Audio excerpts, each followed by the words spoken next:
Chapter 811. Do you understand now? Wang Chong gave Li Sai a profound glance, knowing that he understood the crux of the matter. Those pigeons that Zhang Ke thought were fine just happened to be the crux of this matter.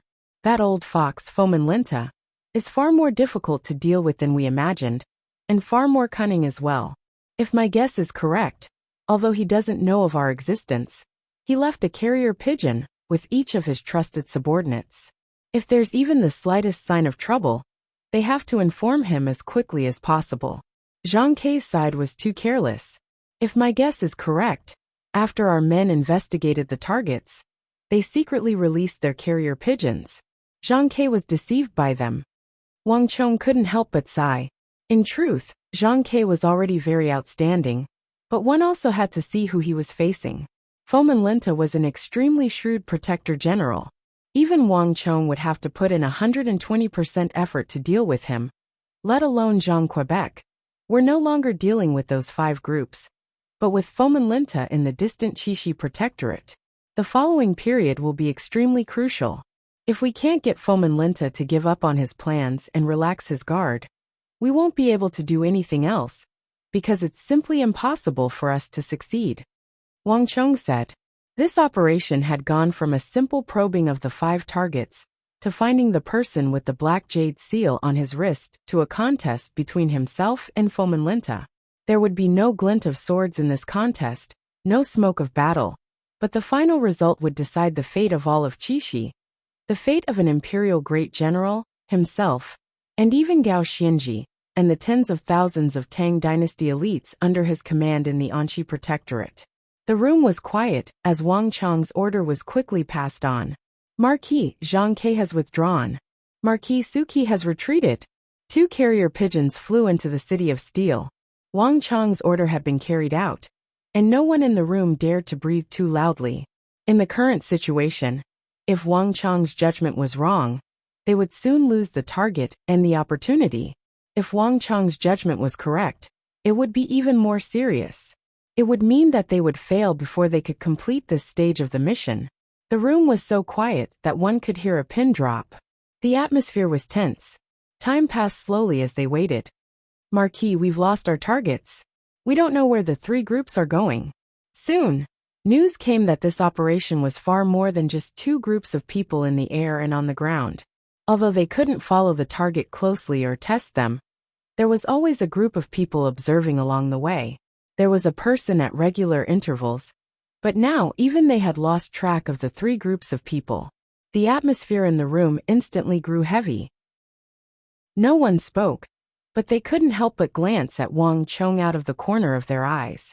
There's no rush. Wait. Wang Chong's eyes were closed, his head slightly raised. He remained motionless, his expression calm, and without the slightest panic. No matter what method Fomin Linta used, it had no effect on Wang Chong. He was now sure that Fomin Linta was waiting for him to make a move. Now it was a battle of patience. This was a contest between him and Fomin Linta. Time slowly passed. 15 minutes. 15 minutes. 30 minutes. 1 hour. The atmosphere in the room was so heavy that it was suffocating.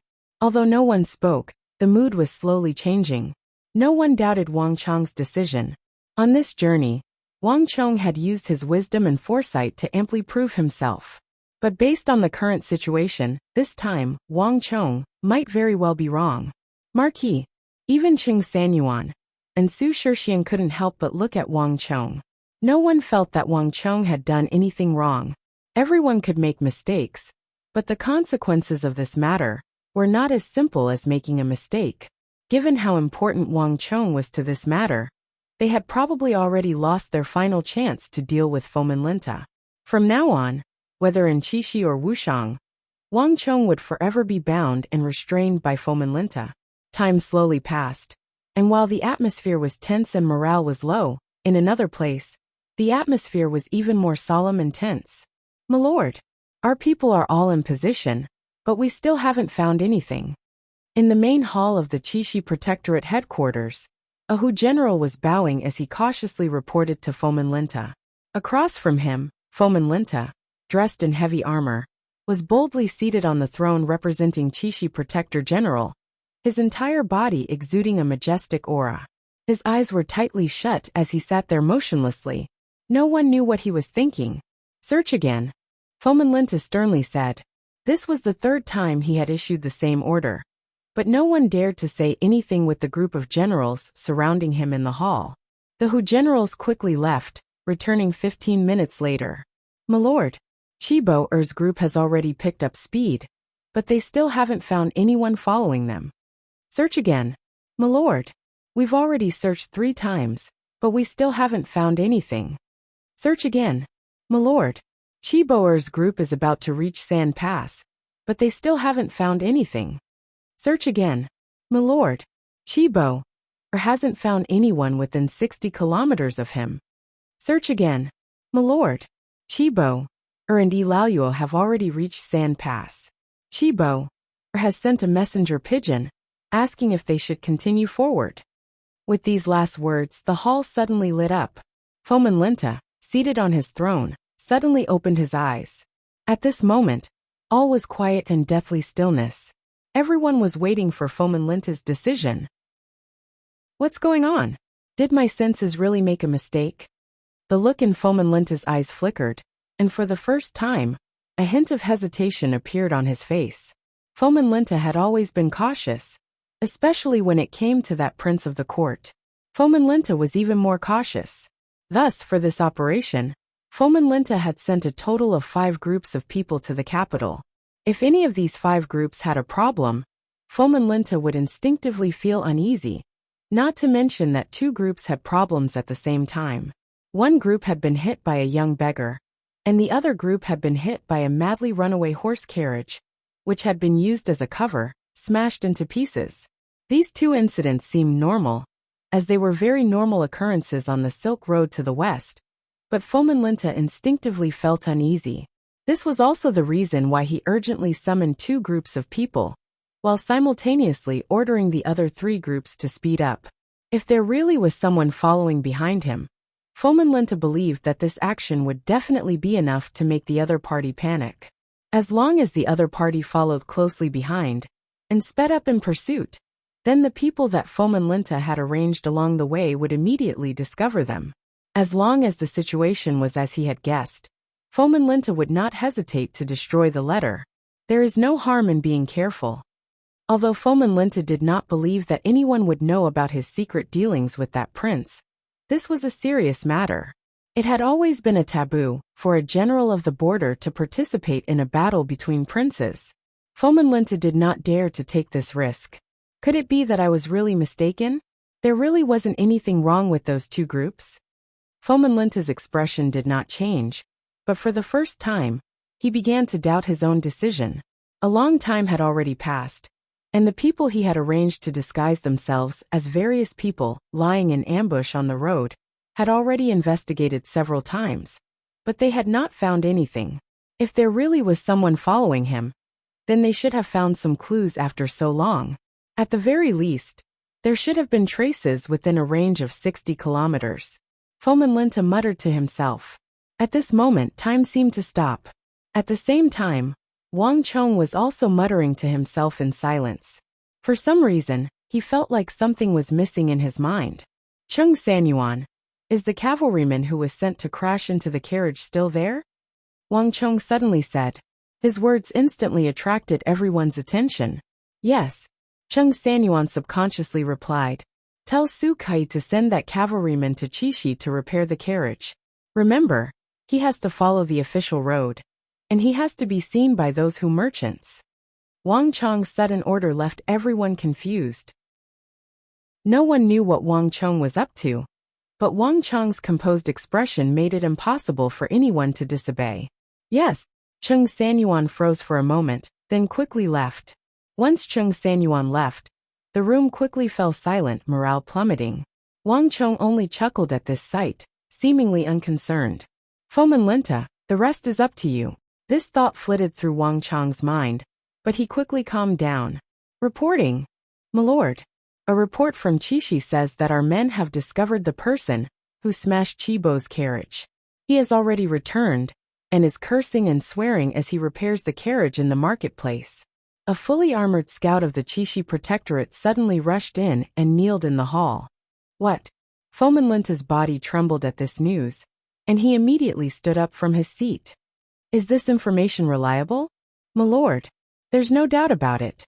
Our men have already confirmed it time and time again. In addition, our men have already investigated his identity. There's truly nothing wrong with that person. He's just a small-time businessman.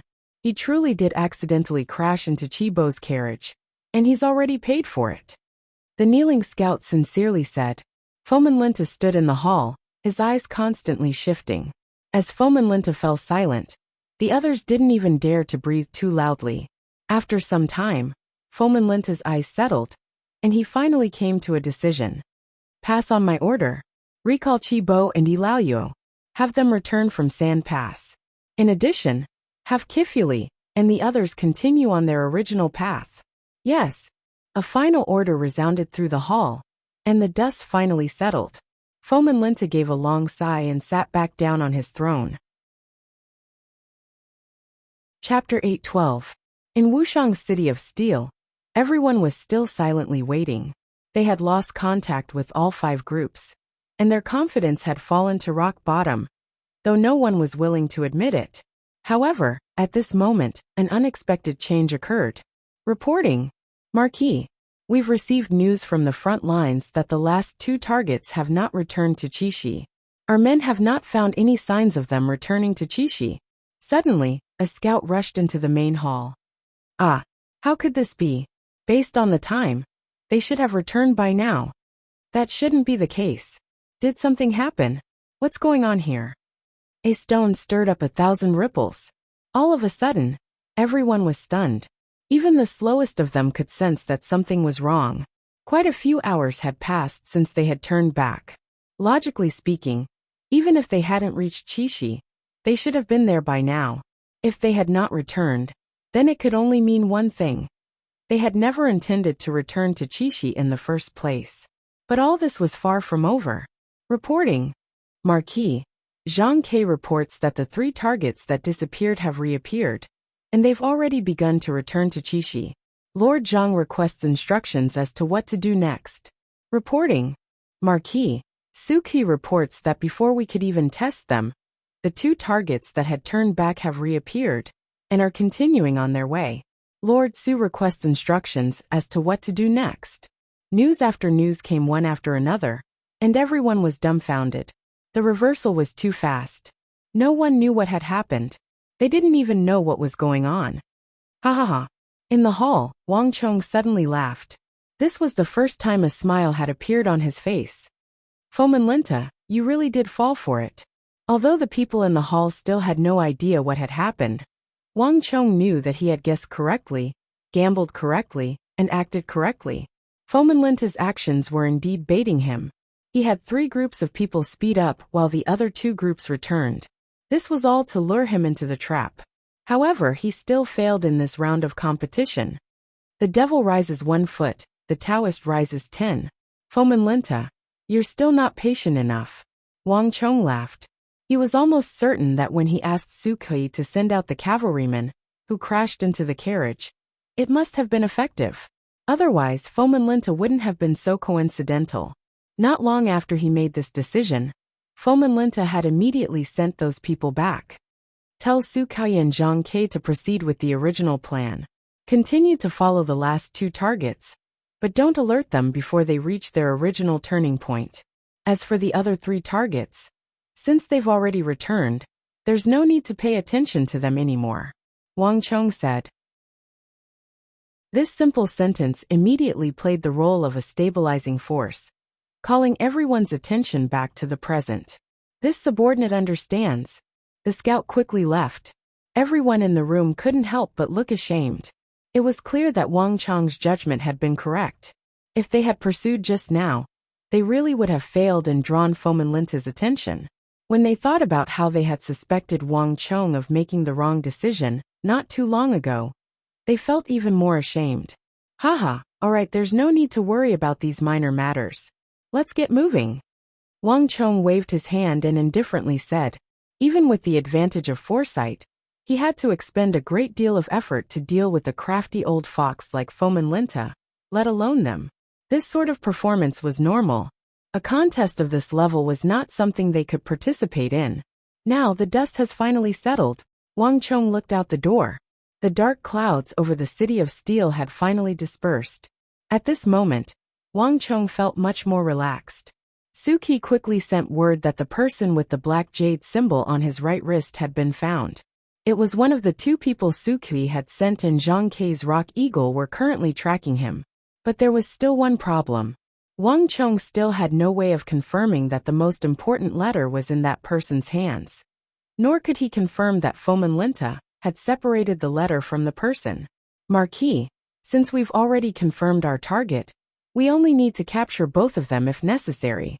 The letter is definitely with the two of them, Chung Sanyuan suggested. There's no need. The people Fomin Linta sent are definitely his trusted aides. We just need to confirm that it's the two of them.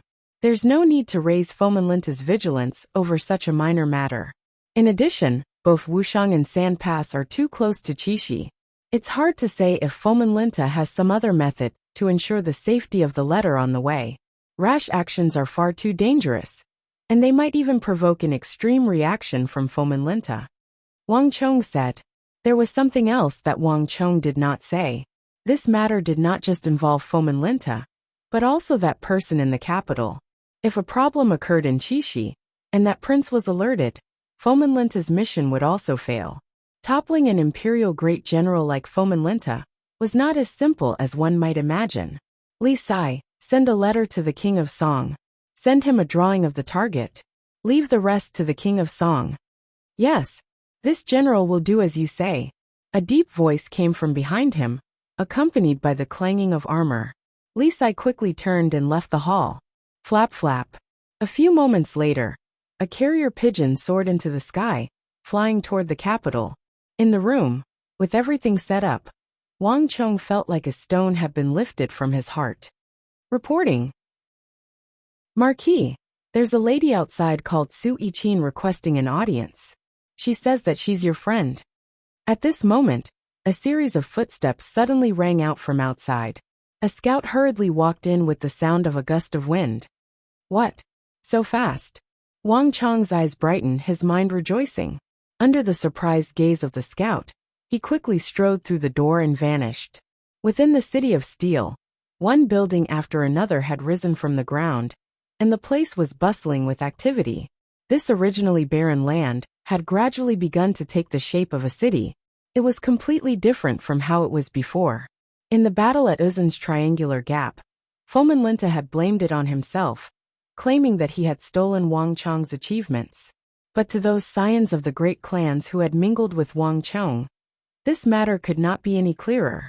That major victory had been an enormous impetus to the construction of the City of Steel. It had made many great clans extremely confident in the security around Wuxiang, as well as the defensive capabilities of the City of Steel.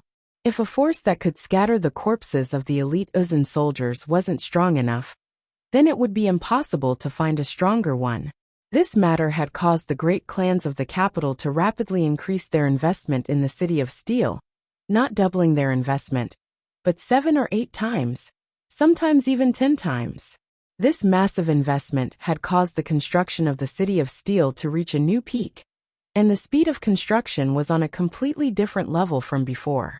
Wang Chong walked out of his room, passing through the richly ornamented buildings, turning past the gardens, ponds, and transplanted flowers.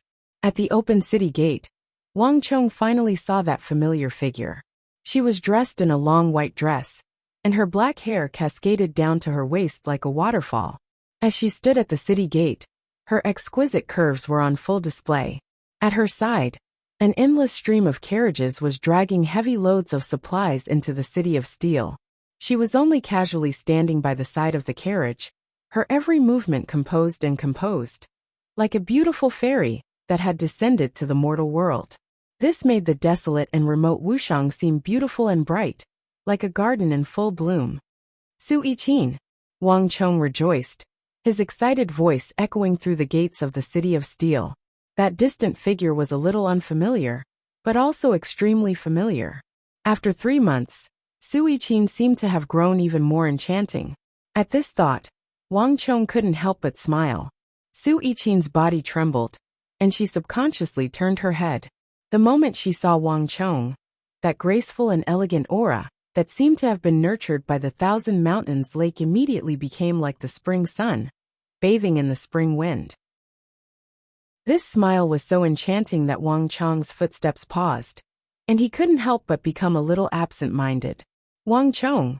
Su Yiqin strode forward. She made no attempt to conceal the joy on her face. This is the city of steel you spoke of? It's even grander than what you described in your letter. There was a smile on Su Yiqin's lips.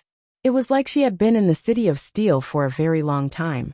Her eyes glowed as she gazed at the towering city of steel, making no effort to conceal her admiration. Although she had imagined this city of steel before coming here, when she saw it with her own eyes, Su Yiqin realized that it was even more stunning than she had imagined. When she thought about how everything here was Wang Chong's handiwork, Su Yiqin couldn't help but feel even more admiration.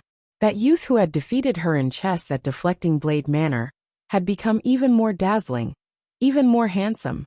Everything that was impossible became easy in his hands. It was as if there was nothing in this world that he couldn't do. It truly is grand, but there are some things that only you can accomplish.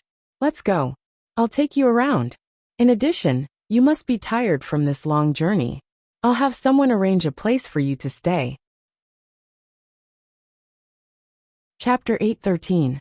Every city had been built from scratch, and there were hundreds of things waiting to be done. Moreover, the construction of a fief involved many aspects, and it was far from something that Wang Chong could manage alone. At present, on Wang Chong's side, only Su Yiqin had the ability to manage all sorts of complicated matters in an orderly and proper manner. More importantly, war was not just a competition of strength, but also logistics. In the future Battle of Talas, Wang Chong could not focus on so many things at once. He needed someone to share the pressure and manage the logistics. Su Yiqin softly replied with a smile as she followed Wang Chong's footsteps. The two of them stood side by side, a beautiful sight that attracted the gazes of countless people in the city of steel. Su Yiqin followed behind Wang Chong, a smile on her lips as she curiously looked around, unaware that she and Wang Chong had become the center of attention. Time slowly passed. While Wang Chong was in Wuxia handling the affairs of the city of steel, on another front, Zhao Jingdian was also dealing with the cement road. Ha ha! War cries resounded over the road. From the capital to the western regions, an unprecedented road forged from cement was being built, stretching across the earth like an awakened dragon. Countless clans, manpower, and resources poured into this unprecedented cement road like a surging river. Every day, dozens of li, even hundreds of li of roads were being built on this road leading to the western regions. The smoothness, and hardness of the road left everyone sighing in praise. Everyone was excited and delighted to see an unprecedented, brand new path system taking shape and expanding rapidly under their participation. The Silk Road was the Golden Road, the most famous road in the world. Traveling between the east and the west were the most famous and wealthy merchants of the world, the merchants of jewels, agate and spice. If this road was completed, everyone could anticipate the enormous profits that could be made from it. Roll! The sound of wheels resounded through the void. When tens of thousands of workers joined in the construction of this road, a special carriage with a green curtain drove on the newly built cement road, looking extremely eye-catching. However, none of the blacksmiths were paying attention to them. After working on the newly built cement road for a long time, everyone was already used to the existence of this carriage. Every morning, it would set off from the capital and travel along the newly constructed road. Then at noon they began to turn back. Day after day, it had never changed. Lord Zhao, how is it? Are you satisfied? In the spacious carriage with green curtains, a fawning voice suddenly said cautiously. While all the craftsmen were immersed in their work, not many people noticed that in a corner of the carriage, the curtains were pulled open, and two gazes were silently looking out of the carriage window. Yes.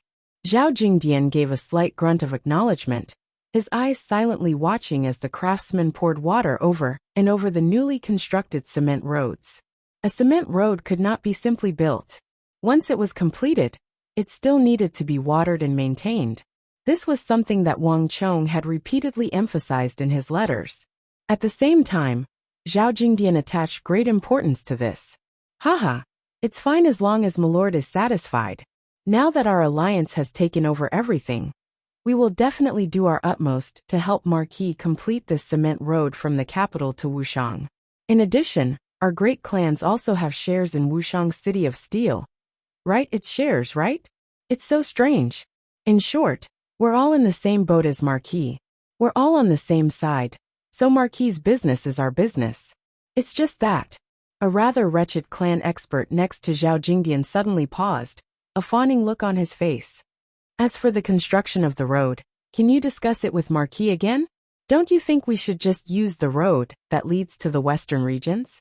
This way, we won't have to waste time and effort, and it will be beneficial to everyone. Don't you think so?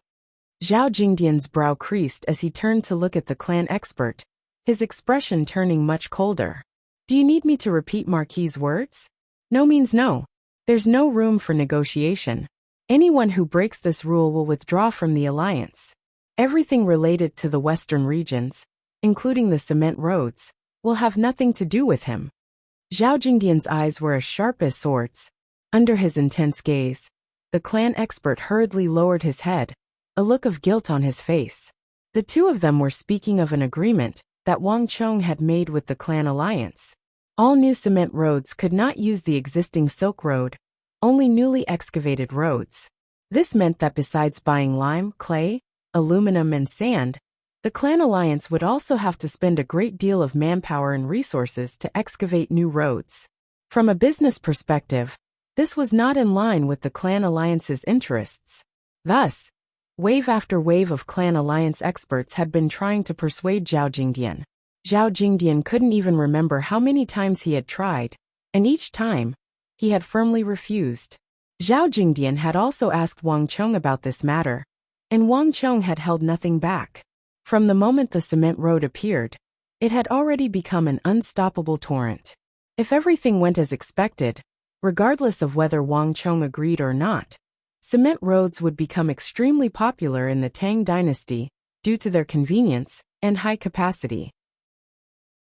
This meant that it wouldn't just be from the capital to the western regions, but throughout the entire Tang dynasty, cement roads would also appear. What Wang Chong wanted to avoid was this sort of clan alliance encroaching on existing roads, building cement roads over them, and then collecting tolls. This would cause the common people to complain, turning a project that was supposed to benefit the Tang dynasty into a project that would suck away the wealth of the people. A project that would not benefit the empire. This was the exact opposite of Wang Chong's original intentions. Thus, Wang Chong would never agree, and this was what Wang Chong had repeatedly urged him to do. No matter how much the clan alliance tried to persuade him, Zhao Jingdian would never agree. Lord Zhao, please forgive this one for speaking out of turn. The clan alliance expert hurriedly changed the subject. At the current speed, how long do you think it will take to reach Wuxiang? Zhao Jingdian suddenly asked, not bothering to argue with them. It should take at least 4 or 5 months. The clan expert said, but he didn't seem very enthusiastic. It was clear that Zhao Jingdian's answer was not what he had hoped for, and he had taken a blow. We don't have that much time. This kind of progress is too slow. Zhao Jingdian frowned. This number was very different from what he had expected. Go back and tell the alliance of aristocratic families that although the young master can't agree to use the original official road to build a cement road, if you can complete the construction within 3 months, the young master can still give you another 5% of the profits on the original basis. And if you can finish in 2 months, our young master can give you 10% of the profits. Zhao Jingdian's words immediately caused the dejected clan expert's eyes to brighten, and his spirits to rise in excitement. Is Lord Zhao speaking the truth? The clan expert asked, his eyes bright. The contract Wang Chong had signed with the clan alliance was permanent. In the future, all cement roads built by the Tang dynasty would be governed and bound by this contract. Although it was only a difference of 5% or 10%, the profits involved were unimaginably massive. And for the next few decades, centuries, or even millennia, this contract would be permanent. This was the charm of the contract between Wang Chong and the clan alliance. If Wang Chong could permanently give up 10% of the profits, the clan alliance would go crazy. All the great clans would pay any price to complete the cement road from the capital to Wuxiang. Compared to the enormous profits they could bring in the future, the losses they had to pay now were negligible. This was something that all the aristocratic families could rationally analyze. Our young master's words are worth their weight in gold. When has he ever gone back on his word? Zhao Jingdian indifferently asked. Wonderful. My lord, please wait a moment. I will return to the alliance and discuss this with the elders. The elders will definitely agree to it. After saying this, the aristocratic family expert suddenly opened the car door and quickly disappeared outside the door, heading towards the location of the aristocratic family alliance at lightning speed. Bang! As expected, Zhao Jingdian's report of Wang Chong's words quickly set off a massive uproar in the clan alliance. No one had expected Wang Chong to give up such a large share of the profits. These conditions were simply irresistible. In an instant, the aristocratic family alliance quickly responded. Deal! With this new agreement, the construction of the cement road began to advance by leaps and bounds, undergoing a qualitative transformation. The speed of construction, which had already reached its peak, was immediately pushed to a new level, becoming even more frenzied. And for the sake of obtaining the share of profits from Wang Chong, the great clans put aside much of their clan's business and devoted all their resources to this project, even sending many clan experts to supervise the work. The construction of the cement road instantly sped up several times. Putting aside Zhao Jingdian and the matter of the cement road, time flew by, and a tense atmosphere was slowly building up in a place nearby. Have you found anything? Outside the southern gate of the capital, a magnificent carriage was parked on the side of the road. Next to the carriage was a middle-aged man of around 40, his hands held behind his back, and exuding an air of nobility as he silently waited. Streams of people passed by, but just by standing there, the middle-aged man exuded an aura that stood out like a crane among chickens. Even the nobles and nobles of the capital paled in comparison to the aura exuded by this middle-aged man, like fireflies before the bright moon. Your Highness, we have already clearly investigated. In Qixi, it was a child called Zhang Ke who was following them, but over here, it was the eagle who was in charge. In addition, I heard that the child called Zhang Ke is the eagle's disciple. Beside King Song, the old butler and Lu Ting stood on the left and right respectively. The old butler bowed and his lips moved as he spoke leisurely. Chapter 8:14. The King of Song gave a slight nod. Foman Linta was the Qixi Protector General, an extremely influential figure in the Tang dynasty. In his early years, the King of Song had interacted with him once. As the most senior great general, he seemed crude, but he was actually extremely shrewd. From Qixi to the capital, Foman Linta had dispatched this trusted subordinate with extreme caution. He had never taken an ordinary path, twisting and turning, sometimes pausing, sometimes turning back, and sometimes jumping off a completely different path. Tracking him was extremely troublesome. Even when he got close to the capital, this trusted subordinate of Foman Linta was extremely careful. He did not enter through the normal western gate, but instead took a large detour to the southern gate. The King of Song was not surprised by this spy's behavior. The King of Song could see traces and impressions of the Foman Linta that he knew. Take out the drawing.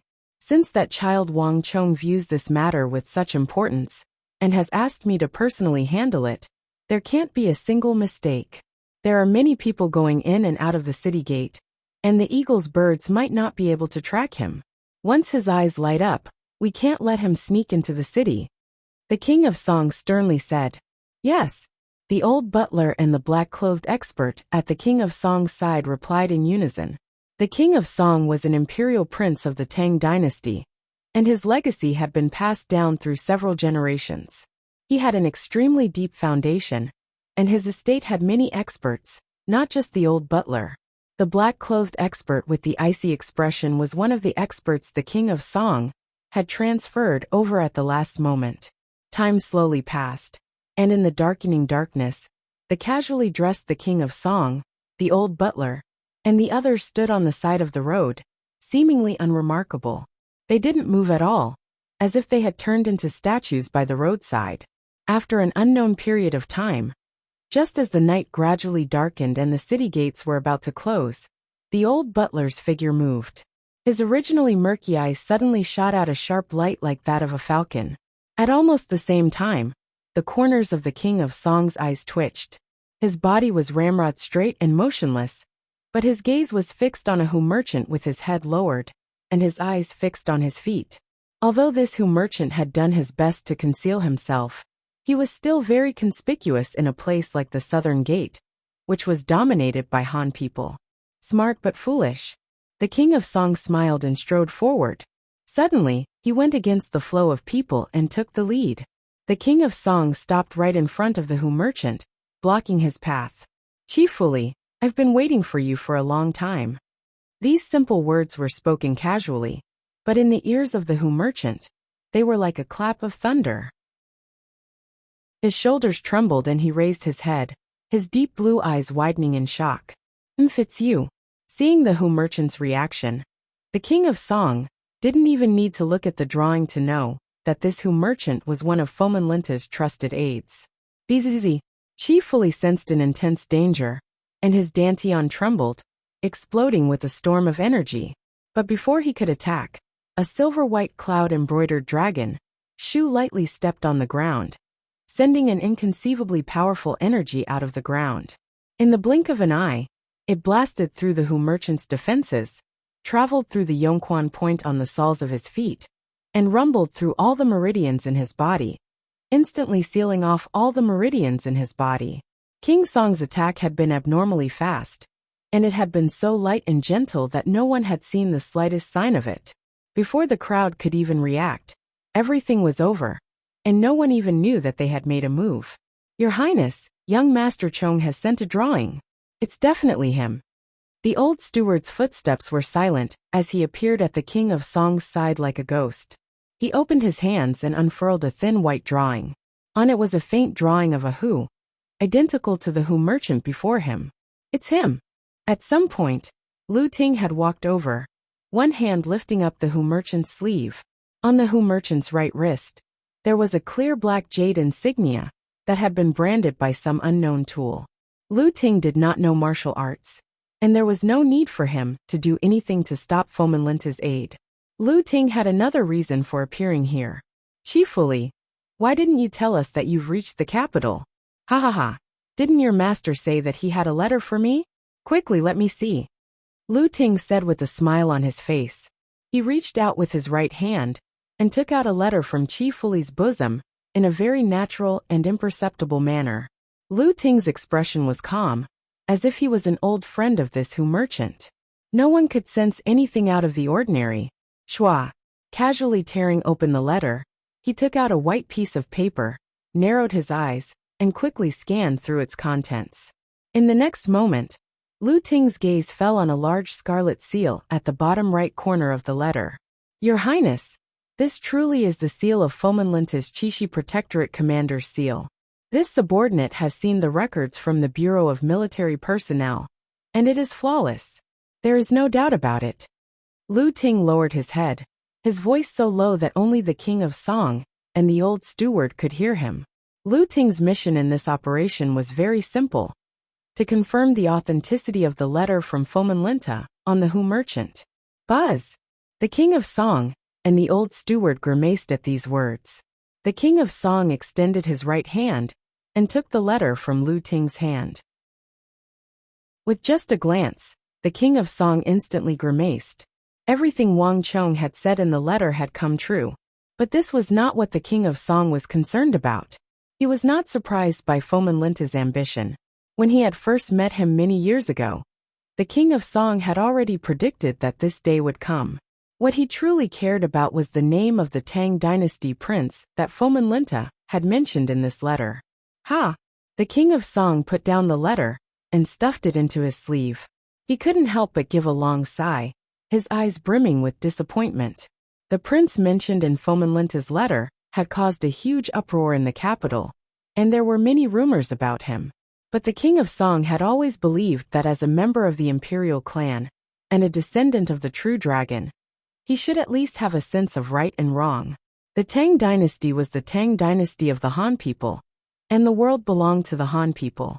Back then, Emperor Taizong had relied on military force to conquer the lands to establish the Tang dynasty of today, not the Hu people who had voluntarily submitted to him. Every matter had its priorities, and the empire also had its masters and subordinates.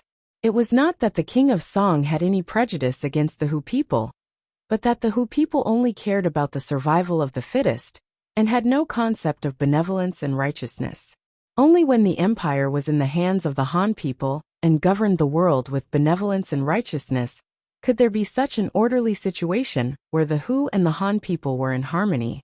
That prince had the bloodline of the true dragon, and had the qualifications and strength to inherit the throne. But he did not even understand this simple principle. Instead, he had colluded with the Hu generals at the border, and treated them as outsiders. This was a great taboo for a prince. Even if such a prince ascended to the throne, he would still be a source of disaster for the Tang dynasty in the future. The king of Song had always treated all the princes in the imperial palace equally, and did not favor any of them. But in this situation, colluding with the Hu generals and shaking the foundations of the Tang dynasty, the king of Song could not tolerate it. Let's go. There are too many people here. Let's talk in the carriage. Countless thoughts flashed through the king of Song's mind, but he quickly turned around with his hands behind his back and the letter in his palm. In the blink of an eye, he had entered a bronze carriage without any noble clan insignia. Behind him, the old steward and the cold-faced black-clothed expert, one on the left and the other on the right, quietly and quickly entered the carriage with Fomenlinta's trusted aide. Hiya! With a shout, the carriage moved and quickly passed through the city gates, disappearing into the bustling streets in the night. Your Highness, what should we do now? Should we give this letter to His Majesty? Lu Ting asked. The atmosphere in the carriage was heavy. The letter that Fomenlinta had sent to the prince deep in the palace had first come from Lu Ting. But after entering the carriage, the letter had passed through everyone's hands and finally returned to Lu Ting's hands. The contents of the letter were too shocking.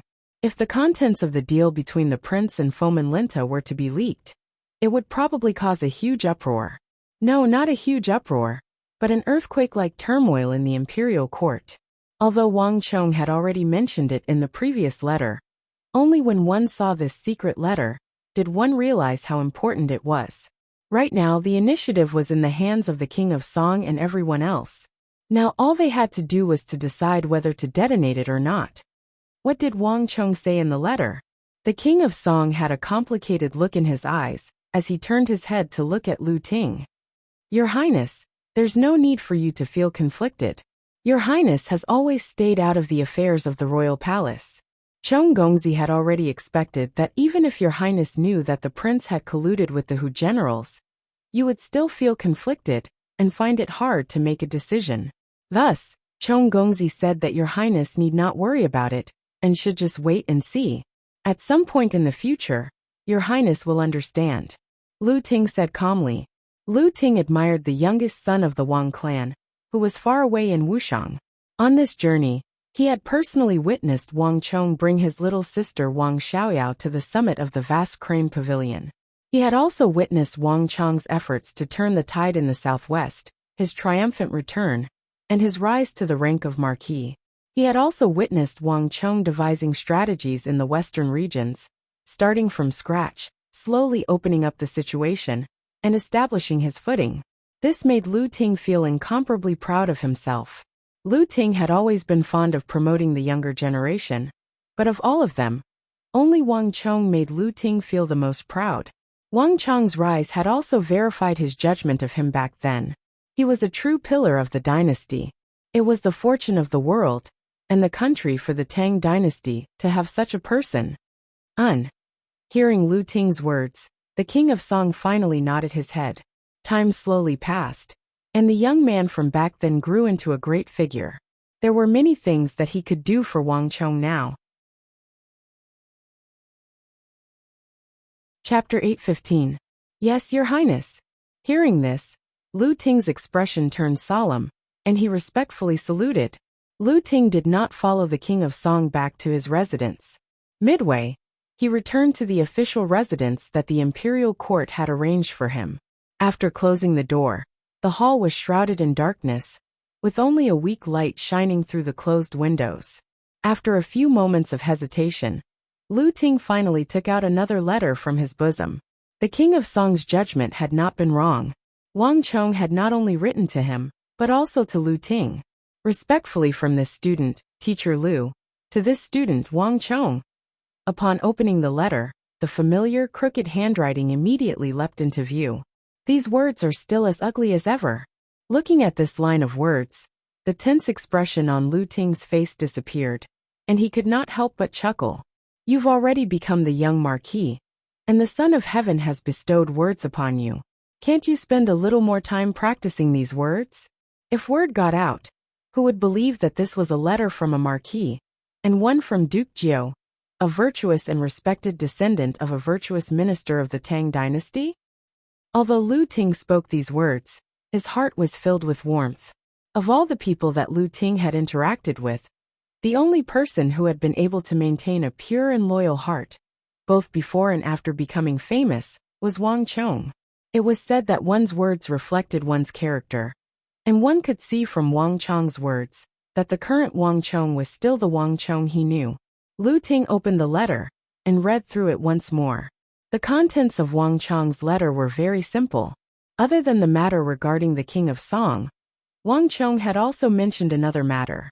He hoped that Lu Ting would use his powerful mimicry skills to copy the Pledge of Allegiance that Fomin Linta had written to the prince, imitate Fomin Linta's Chishi Protector General seal, and then print it with red clay before sending it to the prince. Only this way would he not alert the enemy and arouse the prince's suspicions, making it impossible for him to advance.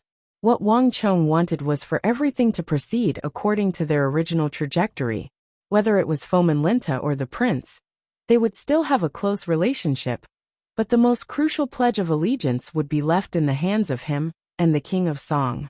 Fomin Linta, it would have been fine if you had just been Protector General, but you actually wanted to help that prince ascend to the throne and change the regime of the Tang dynasty. In the future, you would be able to dictate everything on your own and do something that has never been done before. His Highness the King of Song cannot tolerate you on this point, and neither can the Tang dynasty. More importantly, you shouldn't have angered that person. Lu Ting shook his head and sighed. He quickly unfolded a piece of paper and placed it on the table. He took a brush from the brush rack, and then took Fomin Linta's Pledge of Allegiance from his bosom and placed it on the table to his right. After a few moments of silence, Lu Ting began to write on the bookshelf with a flourish. A few moments later, an identical letter appeared on the table. If not for the fact that the ink on the left side was still wet, and the scarlet seal of the Protector General hadn't been added, it would have been impossible to tell the authenticity of these two letters. After hurriedly writing this letter, Lu Ting didn't linger. He took out a hidden drawer from under the table, and took out a Protector General seal that he had prepared beforehand. After the ink on the second letter had dried a little, he pressed it down. This should be about it. Lu Ting sighed in his heart. This Protector General seal was something he had prepared after receiving Wang Chong's letter. Lu Ting's identity as a university student and his relationship with the King of Song allowed him to enter many places, so he knew the jade seals of the Protector Generals like the back of his hand. The jade seals of the Protector Generals were extremely unique, and it was impossible to imitate them completely. However, it was still possible to imitate them perfectly. At the very least, Lu Ting had seen the jade seals of the Protector Generals before, but that person deep in the palace had never seen them before. Given Lu Ting's abilities, it was easy for him to fool him. Jia. At this moment, the door opened, and a ray of light shone in. In the light, a huge shadow was cast. The old butler had his hands hidden in his sleeves, and with a leisurely expression, He slowly walked over. Even though he was right in front of him, Lu Ting couldn't hear his footsteps, nor could he sense his aura. It was as if he was a ghost that didn't exist. "How is it? Are you ready?" the old butler asked in a deep and hoarse voice. Lu Ting nodded, as if he wasn't surprised by the old butler's appearance at all. "That's good." The old butler glanced at the letter on the table in front of Lu Ting and nodded. "His Highness is an imperial prince of the Tang dynasty, a member of the royal family. Don't let him know of this matter. This is probably the reason why that child Wang Chong wrote to you. Leave the rest to me. I will think of a way to find a suitable who and hand him over to that prince." Lu Ting nodded with a solemn expression. "The few of us aren't much. What's important is the welfare of the Tang dynasty. As long as it's beneficial to the country and the people, what does it matter even if we are crushed into powder? But as for Chong Gongzi, if possible, I hope that he won't interfere in this matter. After all, he's still young, and his future is limitless." Forging the seal of the Protector General wasn't a small matter. If it were to be exposed, one's entire clan would be exterminated. This was also the reason why Lu Ting didn't want the King of Song to know of this matter. In Lu Ting's view, the fewer people who knew about this matter, the better. It would be best if even Wang Chong didn't know about it. "Actually, there are times when even I don't know what that child is doing." Upon hearing Wang Chong's name, the old butler fell silent. "But regardless of what he's doing, there's one thing I can be sure of. He knows what he's doing. Moreover, everything he does is for the benefit of the country and the people. This is also why we and the King of Song are willing to sacrifice our lives to help him. As for what you said, although I don't know why he seems so mature and prudent at only 16 or 17, I feel that he must have already foreseen every possible outcome for himself, and has long since cast his own life and death aside. Otherwise, he wouldn't have gone to the southwest alone." These last words caused the two men in the hall to fall silent. Although Wang Chong's journey to the southwest appeared to have been more daunting than dangerous in hindsight, but anyone who had experienced that incident knew that it had been fraught with danger, and that death was certain. When Wang Chong had gone to the southwest, many people had already treated him as a dead man. No one understood why Wang Chong, who could have stayed in the capital as the scion of a clan of ministers and generals, had disregarded everything and risked his life to go to the southwest, placing himself in a place of certain death. Even now, the events of that time were still shocking to think about. There seemed to be an enormous and terrifying power hidden in that young body that could make one's soul tremble. It wasn't fear, but deep respect and love. Moreover, it was willing to help him at all costs to do what he wanted to do. Right now, I only hope that I can have a little more time, that I can live a little longer, that I can help that young master as long as possible." Lu Ting said. "My thoughts on this point are the same as yours." The old butler took the letter from the table and quickly left. Around an hour later, a Hu with a similar black jade seal on his right wrist entered the depths of the palace with that letter. "Marquis, Lu Ting has sent a letter. Everything has been arranged according to young master's instructions." Several days later, a black messenger pigeon flew over the lofty mountains and rivers, quickly entering Wuxiang's city of steel. "Oh!" Wang Chong's eyes flashed as he took a small sip, and then put down the teacup, a pensive look in his eyes. "Give me a reply. I've troubled Lord Lu, but there's no need for him to interfere in the future." With these words, Wang Chong stood up from the table. The capital was moving much faster than he had expected. And if everything went as expected, once Lu Ting did as he had said, the greatly encouraged prince would quickly get carried away and take action. And it wouldn't be long before the Shuiyang Palace incident would also be exposed after that incident. This could be said to be the greatest event of the Tang dynasty after the consort Taijin incident. "Is it about Fomin Linta?" A voice as pleasant as a silver bell came from the side. Su Yiqin, dressed in snow-white clothes, and as beautiful as a fairy, lightly chuckled. Wang Chong smiled and nodded, not hiding anything. With her at his side, Su Yiqin was getting more and more involved in his affairs, and her involvement was getting deeper and deeper.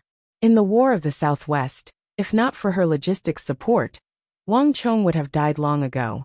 Thus, there were many things that Wang Chong did not hide from her. Fomenlenta stole your credit and tried to kill you at every turn.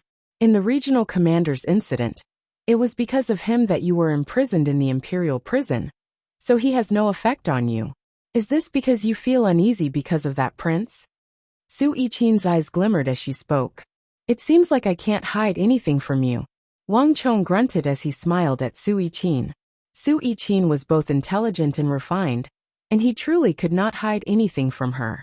She had only put down her teacup and taken a few steps away from the round table. But she had already understood the unease in his heart. In his last life, he had never interacted with that prince, nor had he ever participated in the War of the Princes. Although it was for the sake of the Tang dynasty, Wang Chong still felt uneasy. In truth, you should think of it this way. Even without you, this matter would still have happened. There are some things that you can only push a little, but you can't change anything. Each person's fate is decided by themselves. If that prince truly has an upright character, just like your grandfather Duke Jiao, or the left Guanglu supervising imperial censor Dr. Wei during Emperor Taizong's reign, then no matter what anyone does, they won't be able to harm him. In truth, all of this is his own choice. Chapter 8:16. Chapter 8:12. The 9th update. Wang Chong was dazed. Correct, each person's fate was decided by themselves.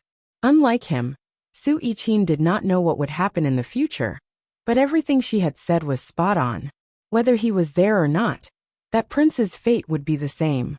In comparison, whatever he did would have no effect on him. Just like Su Yiqin had said, one's fate was decided by oneself. Haha, okay, let's not talk about this matter. Let's talk about the western regions. Only you can resolve this matter. In addition, I hope that you can handle the Turkic horse merchant Hulayek. We've just finished the first batch, and we still have a few more to come. In addition, Sinla's Hyderabad should also be handled for me. We've spent most of the silver in the City of Steel, so we can only think of other ways to deal with war horses. Wang Chong said. Haha, in truth, it's far from that troublesome. If you're short on money, you can just sell that City of Steel at the triangular gap to the country, or you can build another City of Steel in the adjacent area and sell it to the imperial court. Right now, only you have the technology to build a City of Steel. And if you can build a base on the plateau and keep the Yuzhen out, I'm confident that the officials of the imperial court, the Bureau of Revenue, and the Bureau of Personnel will be happy to buy it, no matter how much it costs. Su Yiqin brightly smiled, her expression exuding an aura of ease and confidence, as if there was nothing in the world that could stump her. Buy a city? Wang Chong's eyes brightened as he turned his head. Although he knew that Su Yiqin would be the famed queen of logistics in her last life, Wang Chong had never imagined that her mind would be so vast as to think of such a method. In the Tang dynasty, the backward construction methods made the construction of a city extremely time-consuming and laborious, and even after a massive price had been paid, the city would often look like nothing. In comparison, Wang Chong's City of Steel seemed to cost a great deal, but compared to a city of the same size, it actually saved a great deal of time and effort. Most importantly, the defensive capabilities of the City of Steel were unmatched by any other city. This was precisely what the officials of the imperial court needed. In truth, it's not just that. Since you can negotiate with the Sindhi and become their sole agent in the Central Plains, why can't you use the same method on your City of Steel? And if you're worried that they'll learn the technology of your City of Steel, you can also use it after it's completed. You can just pour some metal over the walls, weld them together, and then burn the blueprints. The people of the western regions aren't as clever and skilled as the Han. Even if they have a blueprint, they might not know how. Furthermore, without the support of such a huge steel output, it would be useless to know the secret. Dynasty updated Steel 1 update. Her light 2. 4. Dynasty has 2 Chuanming 2. Light flowed through her eyes, revealing a boundless intelligence and wisdom, as well as a profundity that seemed to be able to see through all things. But the western regions are different. The land here is barren, and many places are made of rock. Your city of steel will be of great use here. In addition, the countries of the western regions are extremely wealthy, with all kinds of gems, pearls, and agates. No matter how much you ask, I'm confident that they will buy. Not only that, it's not just the countries of the western regions that need a city of steel, but also Sindhu. You don't have to use gold to trade for goods. You can build a city of steel for Hyderabad's Wuxia steel. And I'm confident that they will be very willing to accept it. And I believe that they will be very happy to accept it. After all, I heard that Sindhu is often attacked by other countries. This way, your trade will be even more long-term. Haha, good. As expected of a talented woman of our Tang dynasty, the future empress of logistics. I'll leave everything to you. Wang Chong looked at Su Yiqin, his eyes growing brighter and brighter. In the end, he couldn't help but heartily laugh. Time slowly passed. Other than Wang Chong and the king of Song, no one else knew what was happening in the capital. A few days later, at night, a figure staggered out of the western gate of the imperial palace. He seemed to be a bit drunk. Under the illumination of the lantern behind him, the lanky figure drew a long shadow on the ground. Come, another cup. Fill it up. Fill it up again. In the distance, one could hear that person muttering to himself in words that only he could hear. If one looked carefully, one would see that this person was wearing an official's hat, and his cheeks were red. He was clearly drunk. The Lower Prime Festival. Come, everyone, a toast to His Highness. As the weather grew colder, the number of people on the streets dwindled. Only 2 or 3 people were walking on the normally bustling streets. But even so, white steam was rising from the houses on both sides of the street, and the steam was suffused with the fragrance of cabbage and meat stuffing. The 15th day of the 10th month was the Lower Prime Festival. It was a day when the common people offered sacrifices to their ancestors and the 3 great emperors. On this day, all the markets would end early, and the common people would return home to eat cabbage and meat dumplings and offer sacrifices to their ancestors. Isn't that Lord Yang, the left servant? Suddenly, the rumbling of a carriage came from the street. On the street, the drunken man raised his head and saw that a carriage with embroidered purple curtains had at some point stopped next to him. The curtain of the carriage was parted, and a middle-aged man, wearing an official's hat, poked his head out. Although he was dressed in casual clothes, his every movement exuded the prestige of an official that ordinary people did not possess. Lord Xia, why are you here? Yang Chao hiccuped, his eyes hazy from his drunkenness. He recognized him at a glance. Lord Yang, it's such a cold day. Why are you here alone? Come, come, come. Everyone's here except for you. Hurry up and get in. Xia Yeshu called out from the carriage. Yang Chao was drunk, and just as he was about to refuse, a hand suddenly reached out from the carriage and pulled him into the carriage. Go! Yang Chao heard someone call in his ear, and then the carriage began to move forward. Yang Chao was a little drunk, and did not pay attention to where the carriage passed or where it ended up. He only remembered that when the carriage stopped, 2 figures, one on the left and one on the right, took him out of the carriage and brought him into the restaurant. In contrast to the cold outside, the restaurant was steaming hot, like a warm spring day. Inside the restaurant, there were long tables about 2 feet and 4 inches long. The tables were made of the best quality sandalwood, and they were painted with a layer of varnish to preserve the original texture of the sandalwood. They emitted a refreshing woody fragrance. On both sides of the tables, white mist curled around them. Many figures, either wearing a hat or casual clothes, sat casually at the tables. The tables were filled with steaming hot food and wine. When Yang Chao entered, everyone had clearly been drinking for a while. He did not look closely, and under Xia Yeshu's guidance, he found a random seat and sat down. To the side, someone had already handed him a wine cup, chopsticks, and plate. Another person had picked up a wine pot and poured him a full cup. Lord Yang, my apologies. Lord Chao and Lord Zhang have also arrived. I'll go give them a toast. Xia Yeshu's familiar voice came from far away. Yang Chao smiled and waved his hand, picking up the wine cup on the table and draining it in one gulp, not minding it at all. Go on, go on. Yang Chao was in high spirits. and with the warm atmosphere of the restaurant, he was unconsciously influenced by the sounds of people toasting each other. He simply picked up the wine cup on the table and drank by himself, enjoying himself. Let me tell you, that fourth prince is too impudent. The imperial palace forbids riding horses, but he actually rode a horse onto the official road. After an unknown amount of time, just as Yang Chao was in the middle of drinking, a drunken voice suddenly came from another corner of the restaurant. The voice was incomparably loud, and it carried a hint of resentment. Fourth prince? Yang Chao hiccuped, immediately noticing this voice. It was very familiar. He had a vague impression that it belonged to a minor official in the Bureau of Economic Affairs. However, that person was still talking loudly and cursing. So what if he's a prince? A prince looks down on people. That horse didn't even look at me, and almost stepped on me. The person cursed and hiccuped, appearing to be even more drunk than Yang Chao.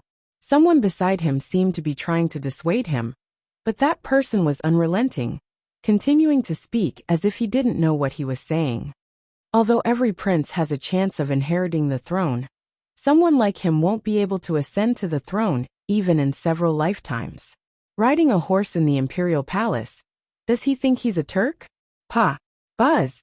The noisy restaurant instantly quieted down, and everyone turned to look at that drunken official. Just which official is this? He's too impudent. Hearing that person's cursing, Yang Chao didn't know why, but he felt waves of anger. He searched through his memories and faintly remembered something. Zhou Cheng, a clerk of the Bureau of Economic Affairs, a small official the size of a mung bean. He had once been a minister-counselor in the Ministry of Revenue, but later on he had been depressed and frustrated in the bureaucracy. He was demoted from minister-counselor to secretary of the Bureau of Economic Affairs, becoming a minor official in charge of keeping records of officials entering and leaving the Bureau of Economic Affairs. But that Zhou Qing seemed to be very drunk, and all of his depression and frustration were being shouted out in this situation. And his words were becoming more and more excessive. There's a rumor in the palace that the fourth prince has Turkic blood in him. In my opinion, he's a descendant of the Hu, riding a horse in the palace, and riding on the official roads. With this kind of conduct, which idiot in or out of the court would support him? Tomorrow I'll tell His Majesty that he'll never be able to sit on the throne. Zhou Qing scolded. Impudent. The more Yang Chao heard, the angrier he became. Finally, he couldn't help but slam the table and stand up cursing. A lowly clerk of the Bureau of Economic Affairs dares to boast so shamelessly. Is the fourth prince someone you can slander? The fourth prince is wise and mighty, so why can't he be the emperor? Even if you don't support him, there will naturally be others who will support him, and there will be many, many people who will support him. Yang Chao became more and more impatient as he spoke, his drunken face growing redder and redder. He paused, then drained the wine in his hand. Pa! Who will support him? Just you, Yang Chao? Can you say it? Can you say it? Let me tell you. The fourth prince isn't fit to be a prince, and he has no right to inherit the throne and become the emperor. Chapter 817. Bullshit. Lord Zhang and Lord Zhao of the Ministry of War, Lord Xia, and Lord Li of the Ministry of Revenue, Lord Chun and Lord Shun of the Ministry of Personnel, Lord Lu and Lord Huang. They're all there, celebrating the Lower Prime Festival with the fourth prince. There's also the Protector Generals of the border. They're all supporting the fourth prince's succession. I just attended a gathering there and saw it with my own eyes, Yang Chao loudly said. Buzz. As soon as Yang Chao's voice fell, the entire restaurant fell into a deathly silence. All sounds disappeared without a trace, and even the sound of a pin dropping could be heard. It was as if they had suddenly moved from the crowded downtown to the remote wilderness. Countless gazes focused on Yang Chao, all of them brimming with deep shock. At almost the same time, Yang Chao realized that he had spoken indiscreetly, but it was already too late. Sensing the shocked gazes from all around him, Yang Chao's heart chilled to the extreme. It was also at this moment that Yang Chao finally realized where he was. This was the most famous restaurant in the capital, Green Cloud Restaurant. Gathered in this restaurant were almost half the officials of the court. The Ministry of War, the Ministry of Personnel, the Ministry of Punishments, the Ministry of Revenue, and the Ministry of Works. Almost all the officials of the Ministry of War, the Ministry of Personnel, the Ministry of Revenue, and the Ministry of Works were present.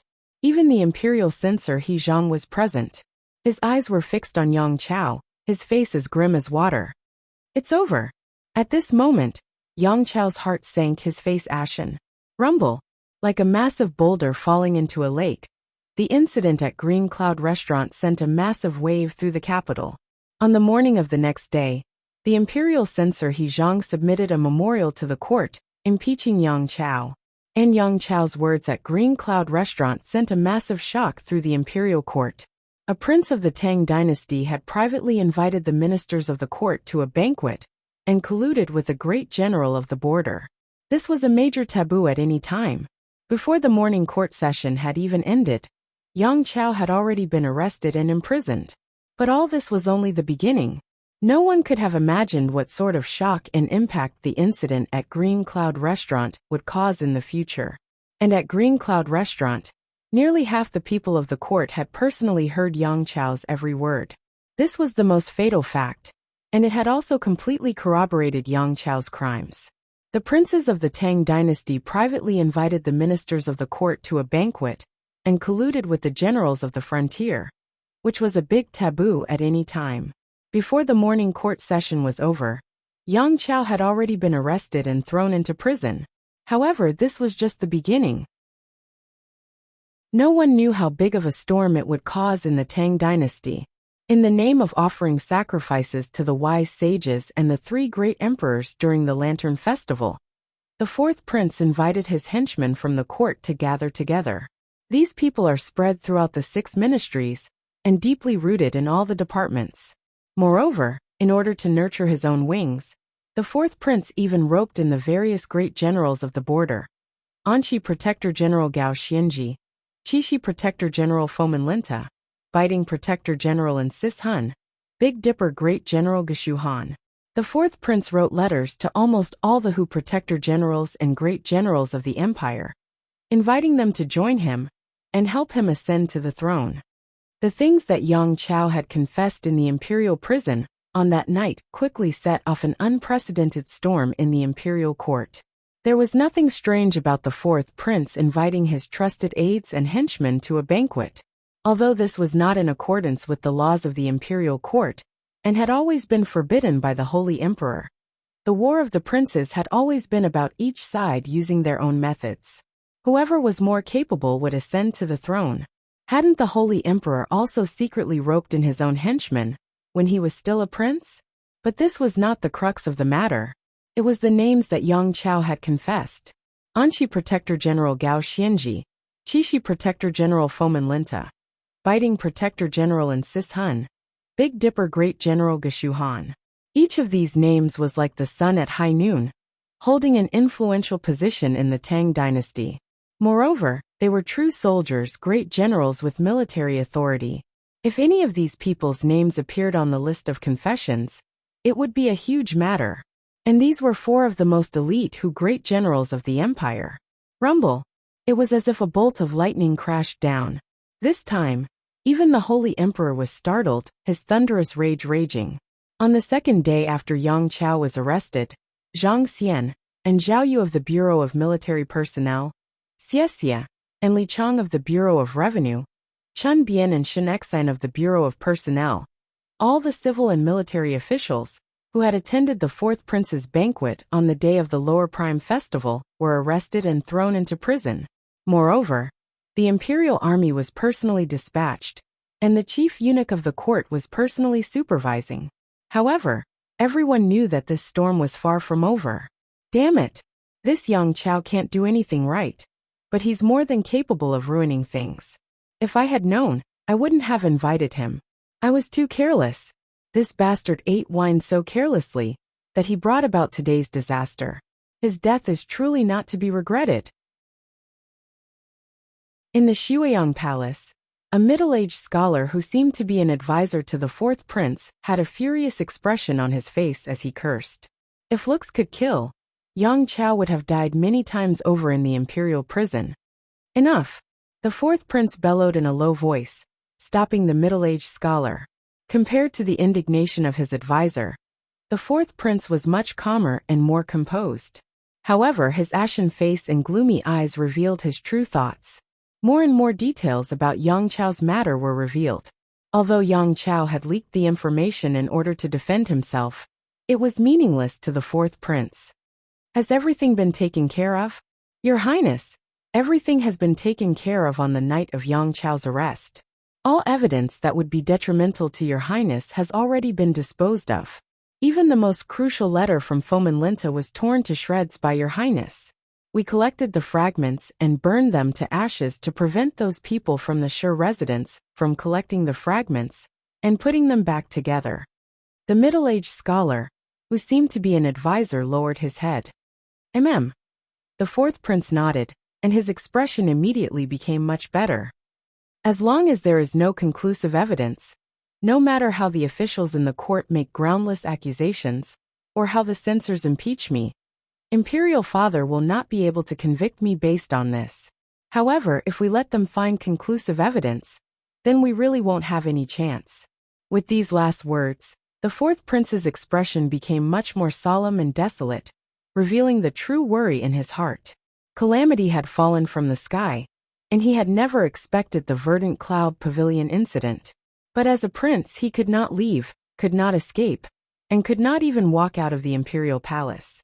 Not only that, but he also had to pretend to be calm as usual, and not show anything. The more dangerous the situation, the more he could not panic. Your Highness, be at ease. Everything will be fine. The middle-aged scholar who seemed to be an advisor had a gloomy expression as he softly consoled. With the support of the Protector General and the officials, he had been brimming with ambition and satisfaction. No one could have imagined that the situation would suddenly take a turn for the worse, plunging him into the depths of the abyss. Hiss! The fourth prince took in a deep breath, and quickly calmed himself down. He had never been one to wallow in self-pity, and even now, he had not given up on resisting. Imperial Father has already placed me under house arrest, and Yang Chao's words carry little weight. No matter what he says, his words alone aren't enough to convince Imperial Father, and Imperial Father won't really imprison me. But once Zhang Xian and Zhao Yu obtain more information, everything will be different. Imperial Father will probably imprison me in the Imperial prison very soon. Send a letter to Fomin Linta, and tell him that the letter has been taken care of. When the time comes, no matter what happens in the court, he will have to shirk responsibility and keep him in the dark. In addition, once this storm is over, wait for me to come out again. The agreement between the two of us still stands. I hope that he will also abide by the promise between us. The fourth prince sternly said. Yes, Your Highness. This subordinate will do it right away. The middle-aged scholar respectfully said. Even though the fourth prince was currently restricted from entering and leaving, he still had some power after such a long period of time. It wasn't a problem to just send some letters. Next, the fourth prince gave many more instructions. It was a crucial moment, and he had to win the greatest chance of survival for himself. Step aside. The Holy Emperor has ordered for the fourth prince to be invited. And in almost the time it took to drink a cup of tea, a loud noise suddenly came from outside, and the clanging of footsteps could be heard rapidly in the direction of the Shuiyang Palace. Hearing that sound, the fourth prince's and the middle-aged scholar's expressions changed drastically. Go. The fourth prince pushed the middle-aged scholar, and almost a moment later, with a rumble, the door opened, and a group of fully armed royal guards walked in with a gust of cold wind. Fourth prince, please. Boom. Following the fourth prince's arrest and imprisonment, the influence of the Shuiyang Palace incident during the Lower Lantern Festival quickly spread and reached its peak. All those who had participated in the fourth prince's Lower Lantern Festival banquet had been arrested and brought to trial by the Imperial Clan Court, the Court of Judicial Review, and the Bureau of Punishments. In addition, several princes of the court were also supervising them. Not only that, even eunuch Gao, who had always been by the Holy Emperor's side, had been sent to investigate the case. One could easily imagine the severity of the matter. And with the confessions of Zhang Xian and Zhao Yu from the Bureau of Military Personnel, the matter began to ferment even further. One thing was already certain. In order to nurture his own wings to contend against the first prince and second prince, who had the support of many important officials in the court, the fourth prince had made a brilliant move. He had tried to rope in the Hu protector generals and generals at the border, these powerful and influential Hu officials who wielded military authority. Moreover, according to Zhang Xian's confession, the fourth prince had obtained the allegiance of one or several Hu protector generals, and a large number of Hu generals on the border. In addition, he had also obtained letters of allegiance signed by them, declaring that they would do their best to assist the fourth prince in ascending to the throne. If it was Yang Chao's words, then he was just spouting nonsense. After all, this matter involved a noble prince of the palace, so it wasn't up to him to make irresponsible remarks alone. But the confessions of Zhang Xian, Zhao Yu, and the other important members of the 6 bureaus had a completely different effect on the matter. The fourth prince had colluded with the Hu great generals on the border in an attempt to rebel. At this point, it was no longer just Yang Chao's confession. Bastard! When this news came out, the Holy Emperor, who had yet to express his stance, flew into a rage.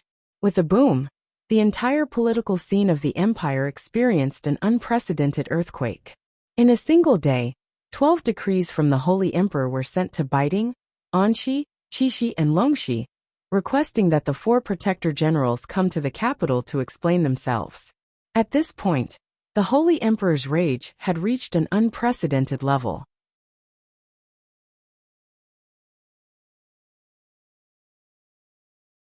Chapter 819. Peace was not a very important matter, and the Holy Emperor was rarely enraged, much less used the 12 Holy Emperor tokens. This could only mean one thing. The incident at Shuiyang Palace had offended the Holy Emperor's greatest taboo, and it was far more serious than many people had imagined. In the distant Qixi Protectorate headquarters, the mood was gloomy and solemn. With the incident at the capital, the Qixi Protectorate headquarters was no longer in the festive mood of fighting for merit and being rewarded by the imperial court. In the gloomy hall, the Hu generals had their heads lowered, fear and unease on their faces. Has everything been taken care of? A deep and domineering voice came from the main hall. Fomin Linta sat upright and still, his face as gloomy as water. Compared to the unease of his generals, Fomin Linta was much calmer, displaying the demeanor of a great general. Everything has been taken care of. I've already sent a messenger pigeon to inform Kifuli to return as quickly as possible. At the same time, I don't want to attract anyone's attention. In addition, the letter has been carefully written, so that it won't arouse any suspicion. It won't make anyone think of this hall. To Fomin Linta's left, a seemingly rather intelligent Hu general said. As one of the parties involved in the incident at Shuiyang Palace, Fomin Linta had reacted as soon as he received the news. Of all the people present, no one was more concerned about this matter than Fomin Linta. After all, Fomin Linta was truly loyal to the fourth prince, and he had even sent a letter that concerned his life and future prospects. My lord, but the fourth prince. Several Hu generals in the hall looked hesitantly at Fomin Linta. Relax. Fomin Linta waved his hand, his expression calm and composed, exuding a soothing and convincing strength. The fourth prince isn't that stupid. No matter when or what the conditions are, he definitely won't summon me. If he doesn't expose me, he might still be able to make a comeback in the future. But if he does, the severity of this matter will be completely different. But the rumors in the capital have already implicated my lord, and the Holy Emperor is enraged. He has already personally asked about this matter and sent several tokens. We are all worried that this matter will be disadvantageous to my lord. The generals looked at Fomin Linta worriedly. Fomin Linta's eyelids twitched, and his expression changed slightly. The leak of the fourth prince's identity was secondary. The Holy Emperor's fury was the most unsettling thing. Although Fomin Linta appeared calm, it was impossible to say that this matter had no effect on him. However, it only took a moment for Fomin Linta to return to normal. There's no need for all of you to worry. I have my own plans for this matter. I am an old subject of the Western regions, one of the earliest Hu great generals, and I have also made great contributions to the Tang dynasty.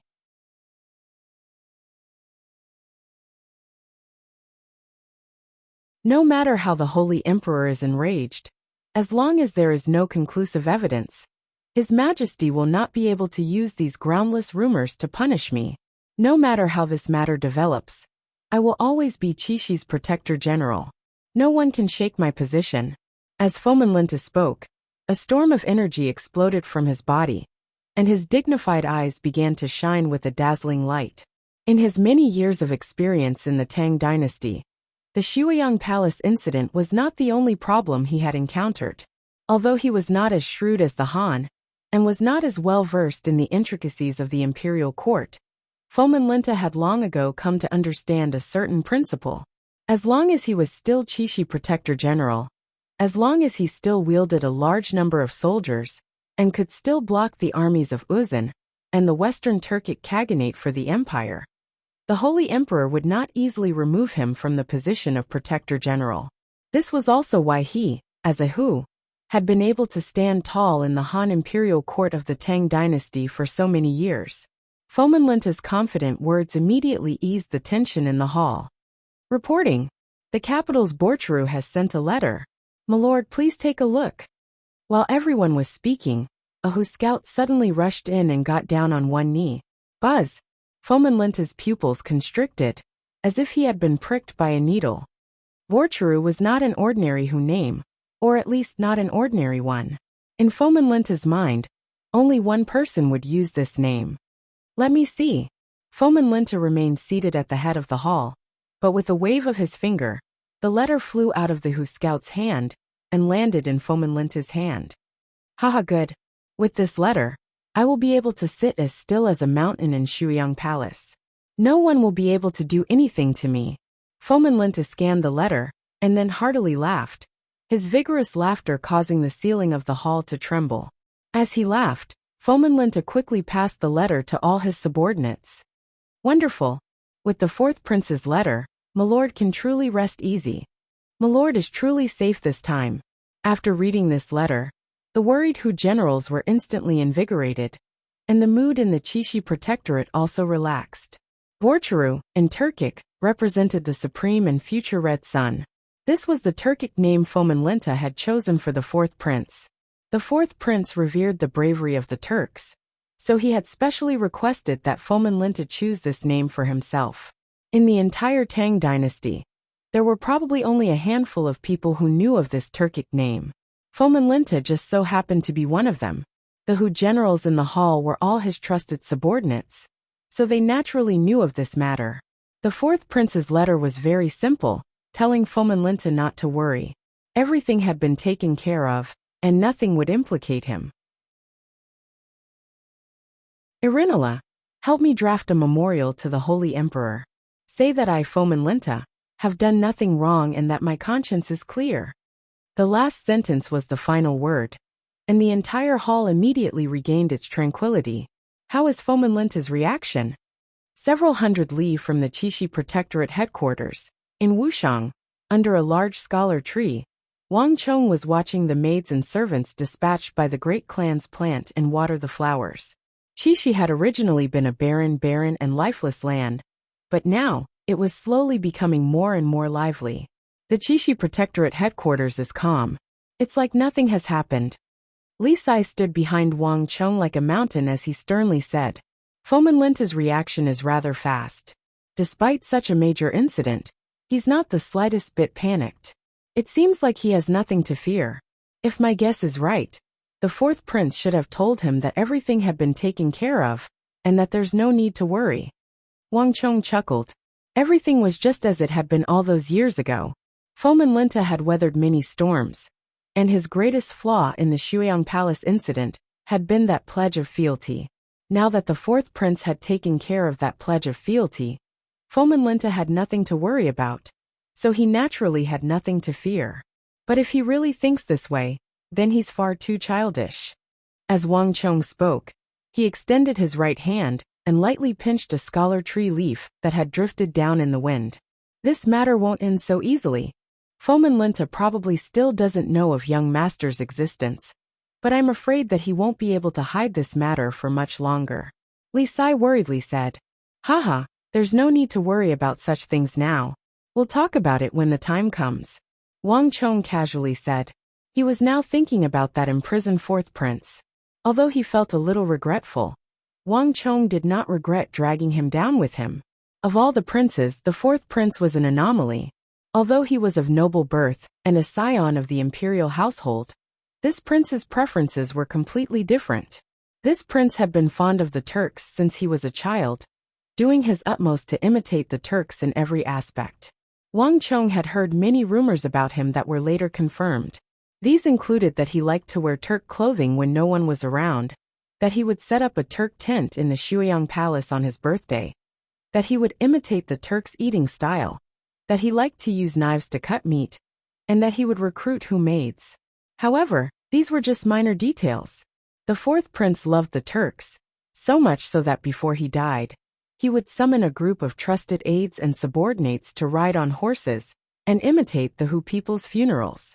They would surround him and howl incessantly, like wolves and foxes. Thus, today, the fourth prince had thought of roping in the Hu great generals on the border and promising them great benefits to help him seize the throne. In Wang Chong's view, this was completely normal.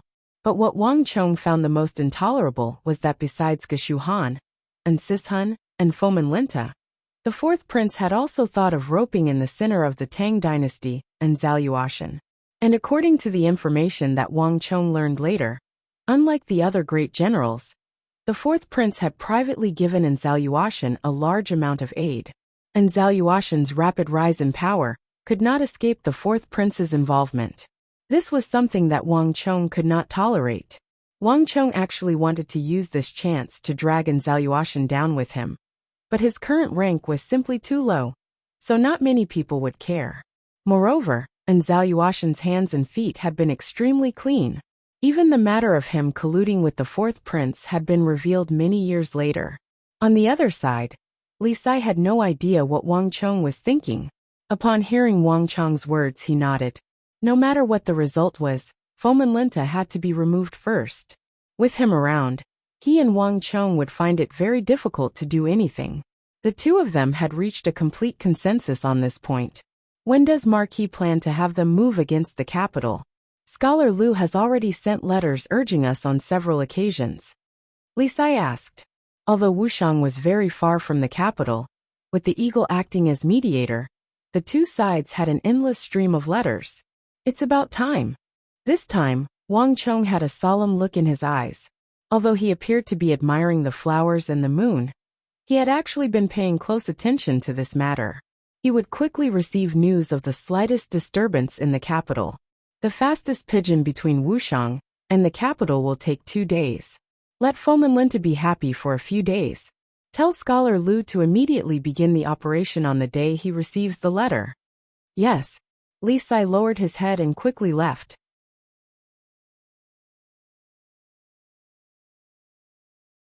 Chapter 820.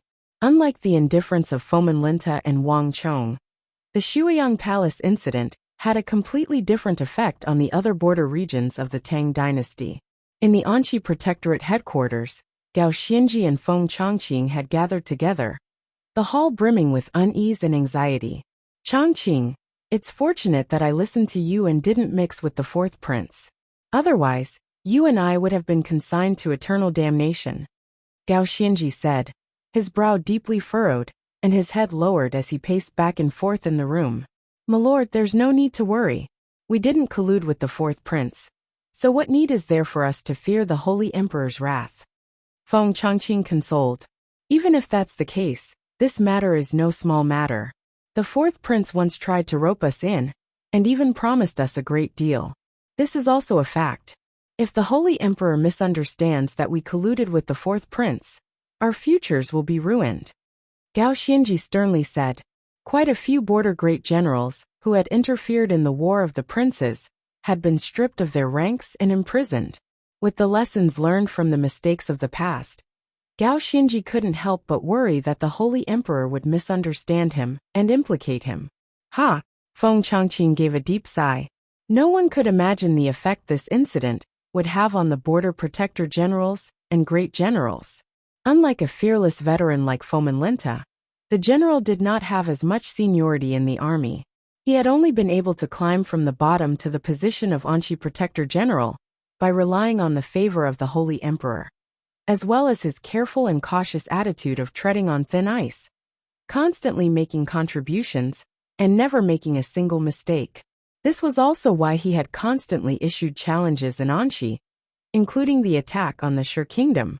Only by constantly making contributions could the general stabilize his position and obtain the favor of the Holy Emperor. Otherwise, if a situation like this occurred, other great generals and protector generals might have nothing to fear. But the general could not. This was also his and the general's innate flaw. Your Excellency, we'll cross the bridge when we get to it. We're not ashamed of the heavens, and we're not ashamed of the earth. We only have military merits against the Tang dynasty, and we're not at fault.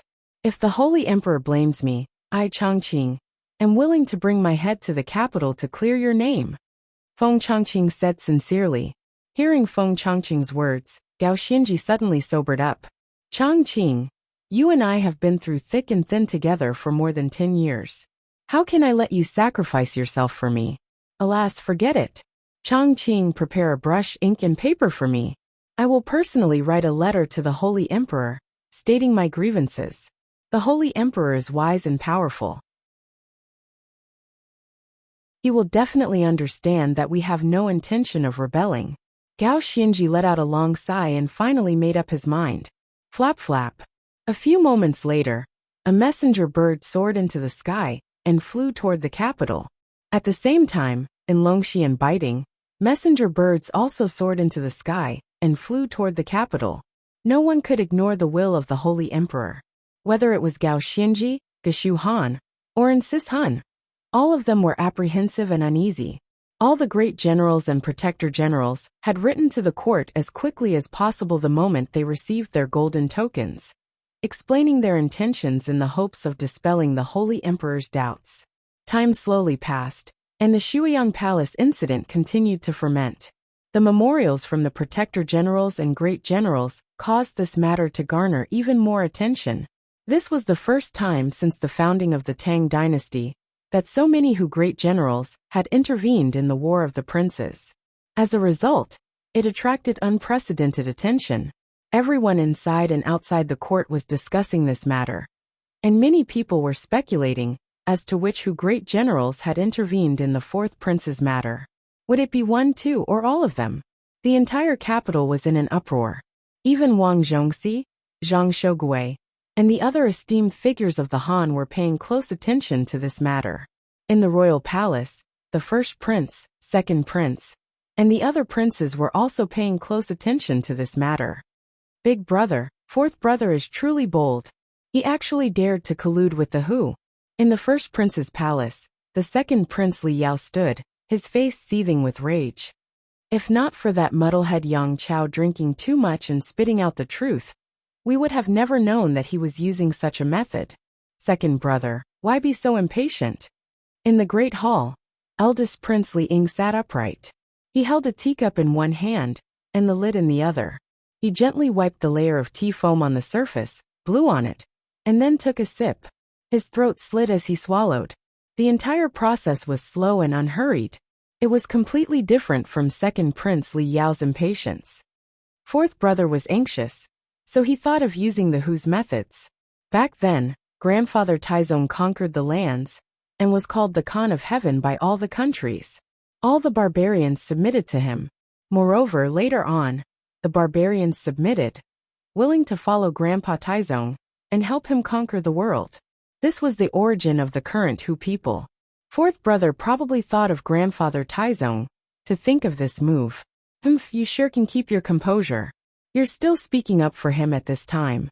If he succeeds, don't you think about the consequences? Second Prince Li Yao said indignantly. Now that the matter has been exposed, the outcome has been decided. What is there for second brother to worry about? Moreover, as long as I maintain a neutral position, and don't give him any chances. So what if he obtains the support of all the Hu? In the end, Imperial Father's word is still law. Rather than worrying about this, it's better to worry about third brother. He's been in the Imperial clan court for some time now. Find some time to see him, and tell him to behave himself. In addition, tell the guards to give him a letter, and have him write his own confession. As long as he can move Imperial Father, and make Imperial Father feel that he has changed, you and I can plead for leniency. It's about time, and he's already been punished. Imperial Father will probably let him out. The first prince put down his teacup and indifferently said. His expression was calm and unperturbed, as if there was nothing in this world that could move him, and everything was under his control.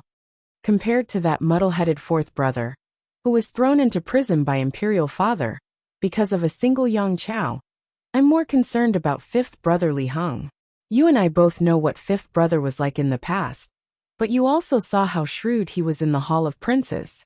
Step by step, he spoke with confidence and assurance, and third brother fell into his trap without even realizing it.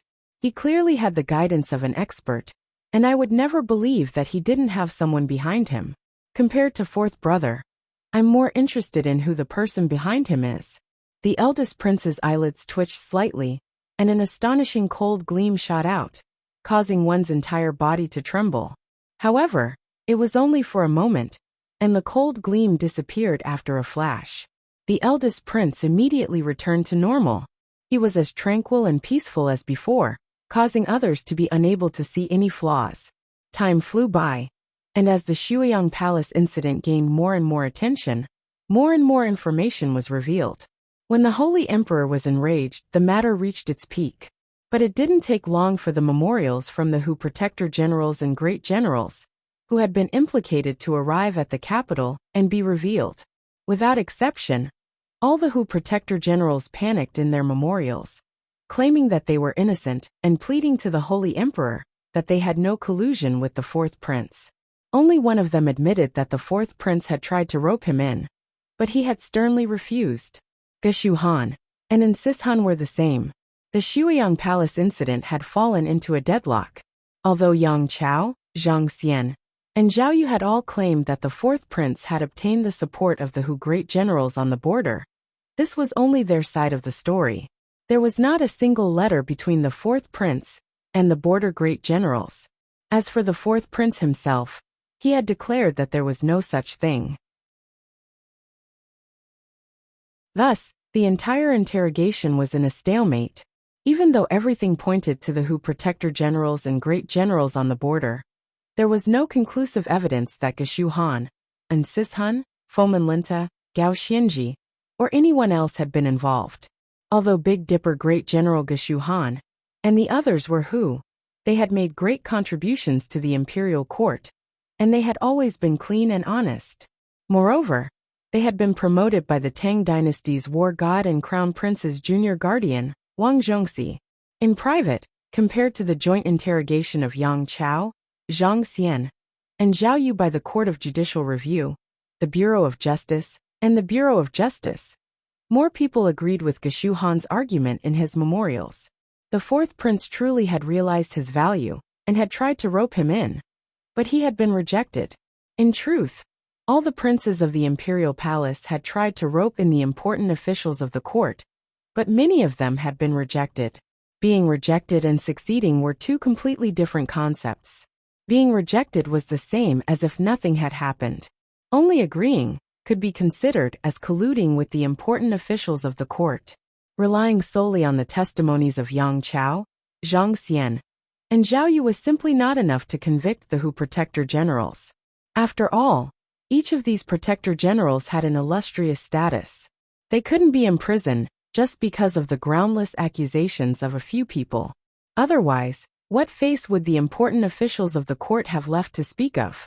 It would be far too childish. But just when the heat of this matter was beginning to die down with the testimonies of the Protector Generals, during the morning court session of the next day, an event that no one could have imagined took place. Your Majesty, Subject Ding Chong has a memorial.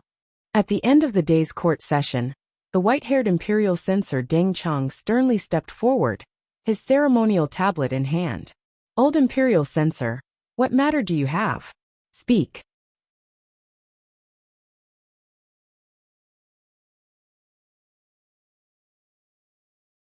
Chapter 821. Chapter 816. The first update. Your Majesty, a few days ago, when the city guard was patrolling, they noticed a suspicious who acting suspiciously. In the end, when they interrogated him, this who claimed that he was from the Qixi Protectorate, and that he was a trusted subordinate of Protector General Fomenlinta. Old Censor Deng said sternly, "Buzz!" As soon as Censor Deng's voice fell, the hall immediately buzzed, and the atmosphere instantly changed. In this period of time, the matter that had garnered the most attention and fiercest debate was undoubtedly the Shuiyang Palace incident. The old censor had only started the conversation once, but the crowd could already smell the scent and vaguely understand what was going on. The old censor didn't speak earlier or later. What is the meaning of him speaking now? It's no wonder the old censor usually doesn't attend court, but he's participating this time. So this is the reason. But why did he specifically mention Fomenlinta? One doesn't come to a temple without a cause. I wonder what the old censor has discovered, and why he's come to pay his respects. Everyone in the hall was thinking of all sorts of things. The matter of the Shuiyang Palace incident, and the Hu Protector Generals had actually died down by now, and no one knew why the old censor would bring it up again. Old censor, Fomenlinta, and the other Hu great generals are all important officials of the Tang dynasty, and have contributed greatly to the Tang dynasty. You should think carefully about what you want to say. We can't let these great generals who have contributed so much to the court be bitterly disappointed, right? At this moment, the imperial-robed King Qi suddenly spoke. The old censor was directly making a memorial to the Holy Emperor. Only an imperial prince of the imperial household, a transcendent imperial prince, could interject at a time like this. Of all the imperial princes of the court, King Qi had the best relationship with the Hu great generals. The reason for this good relationship was very simple. Because the king of Song had pulled over almost all the Han generals, King Qi had no choice but to take a roundabout route to pull in the Hu great generals. But even so, King Qi still had some sense of propriety, maintaining a distance between himself and the Hu, but not too close. This was also the strategy that his advisor had formulated for him.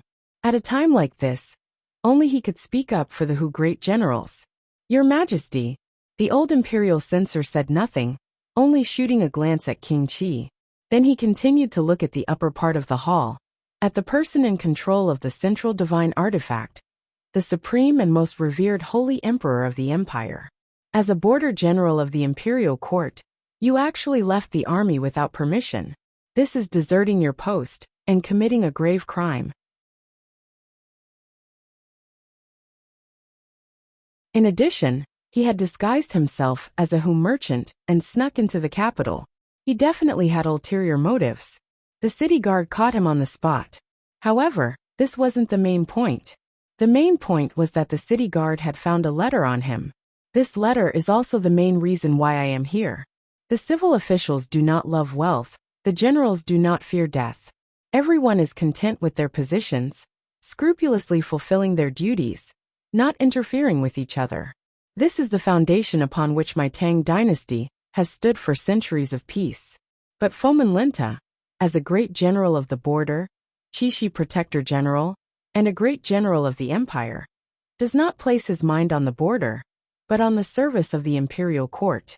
Instead, he frequently exchanges letters with the fourth prince, thinking only of colluding with the fourth prince. One promises to do his utmost to help the fourth prince ascend to the imperial throne, while the other promises to make Fomenlinta great prime minister and state preceptor once the fourth prince succeeded. The two of them colluded in evil, truly shameless to the extreme. This old subject wishes to impeach Fomenlinta for having ulterior motives and plotting a rebellion.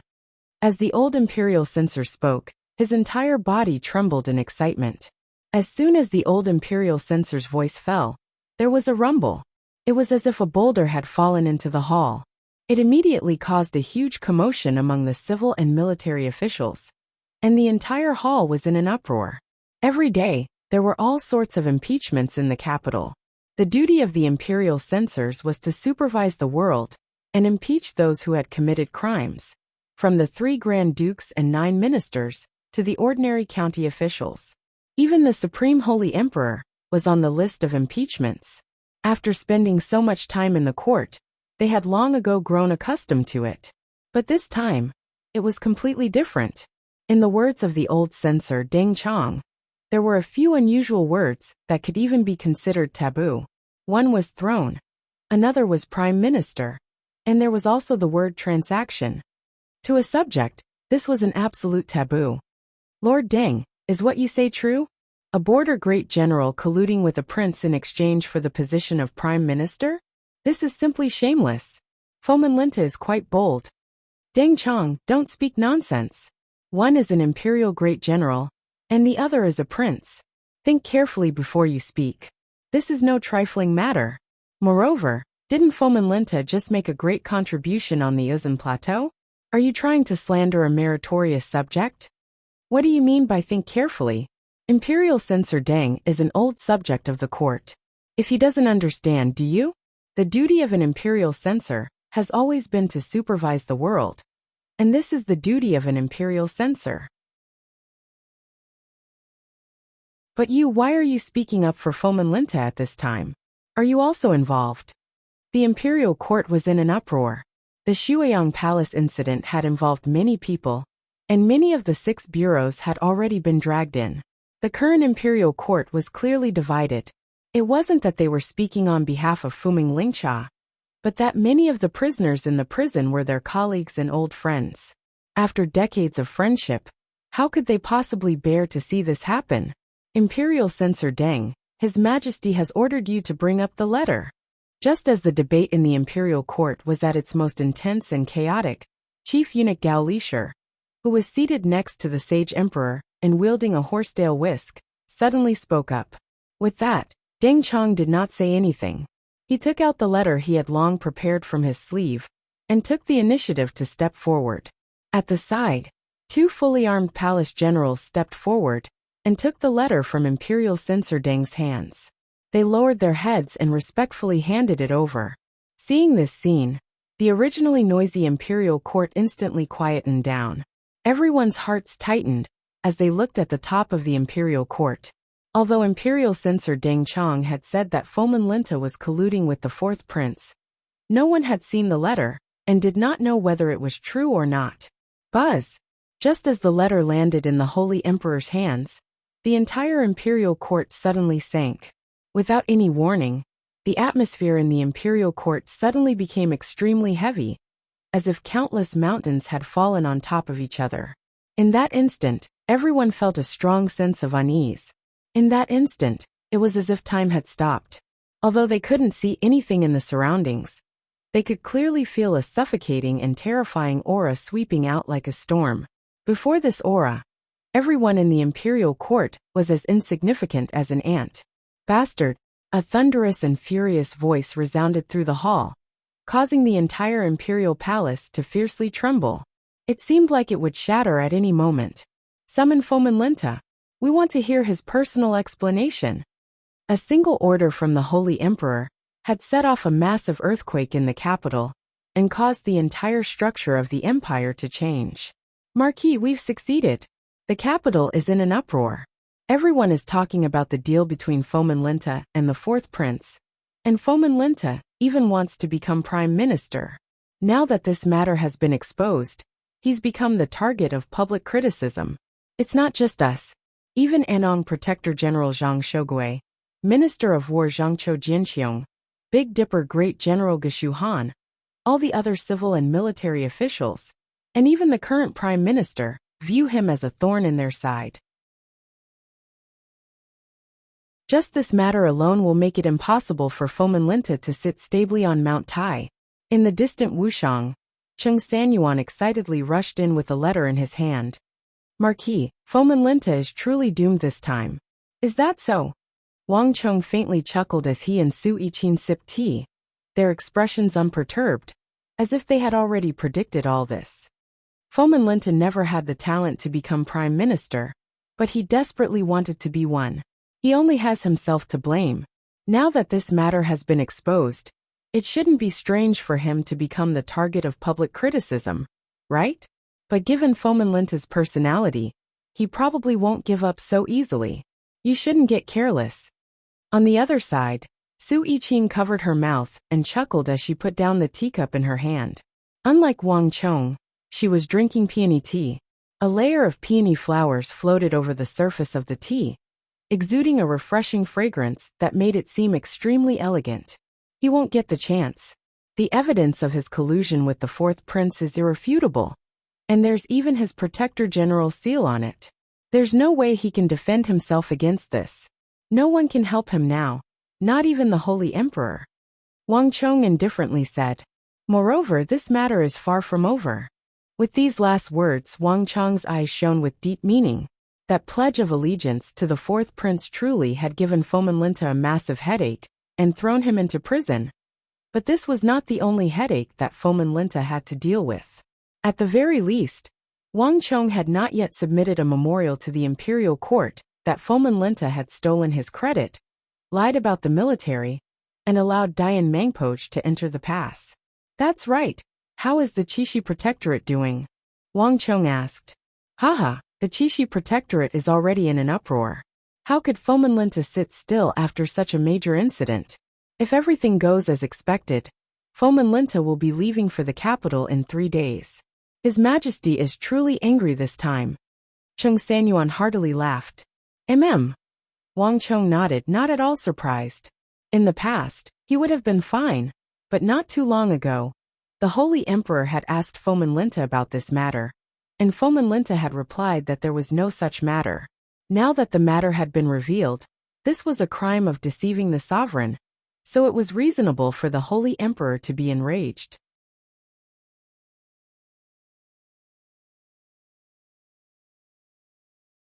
Chapter 822.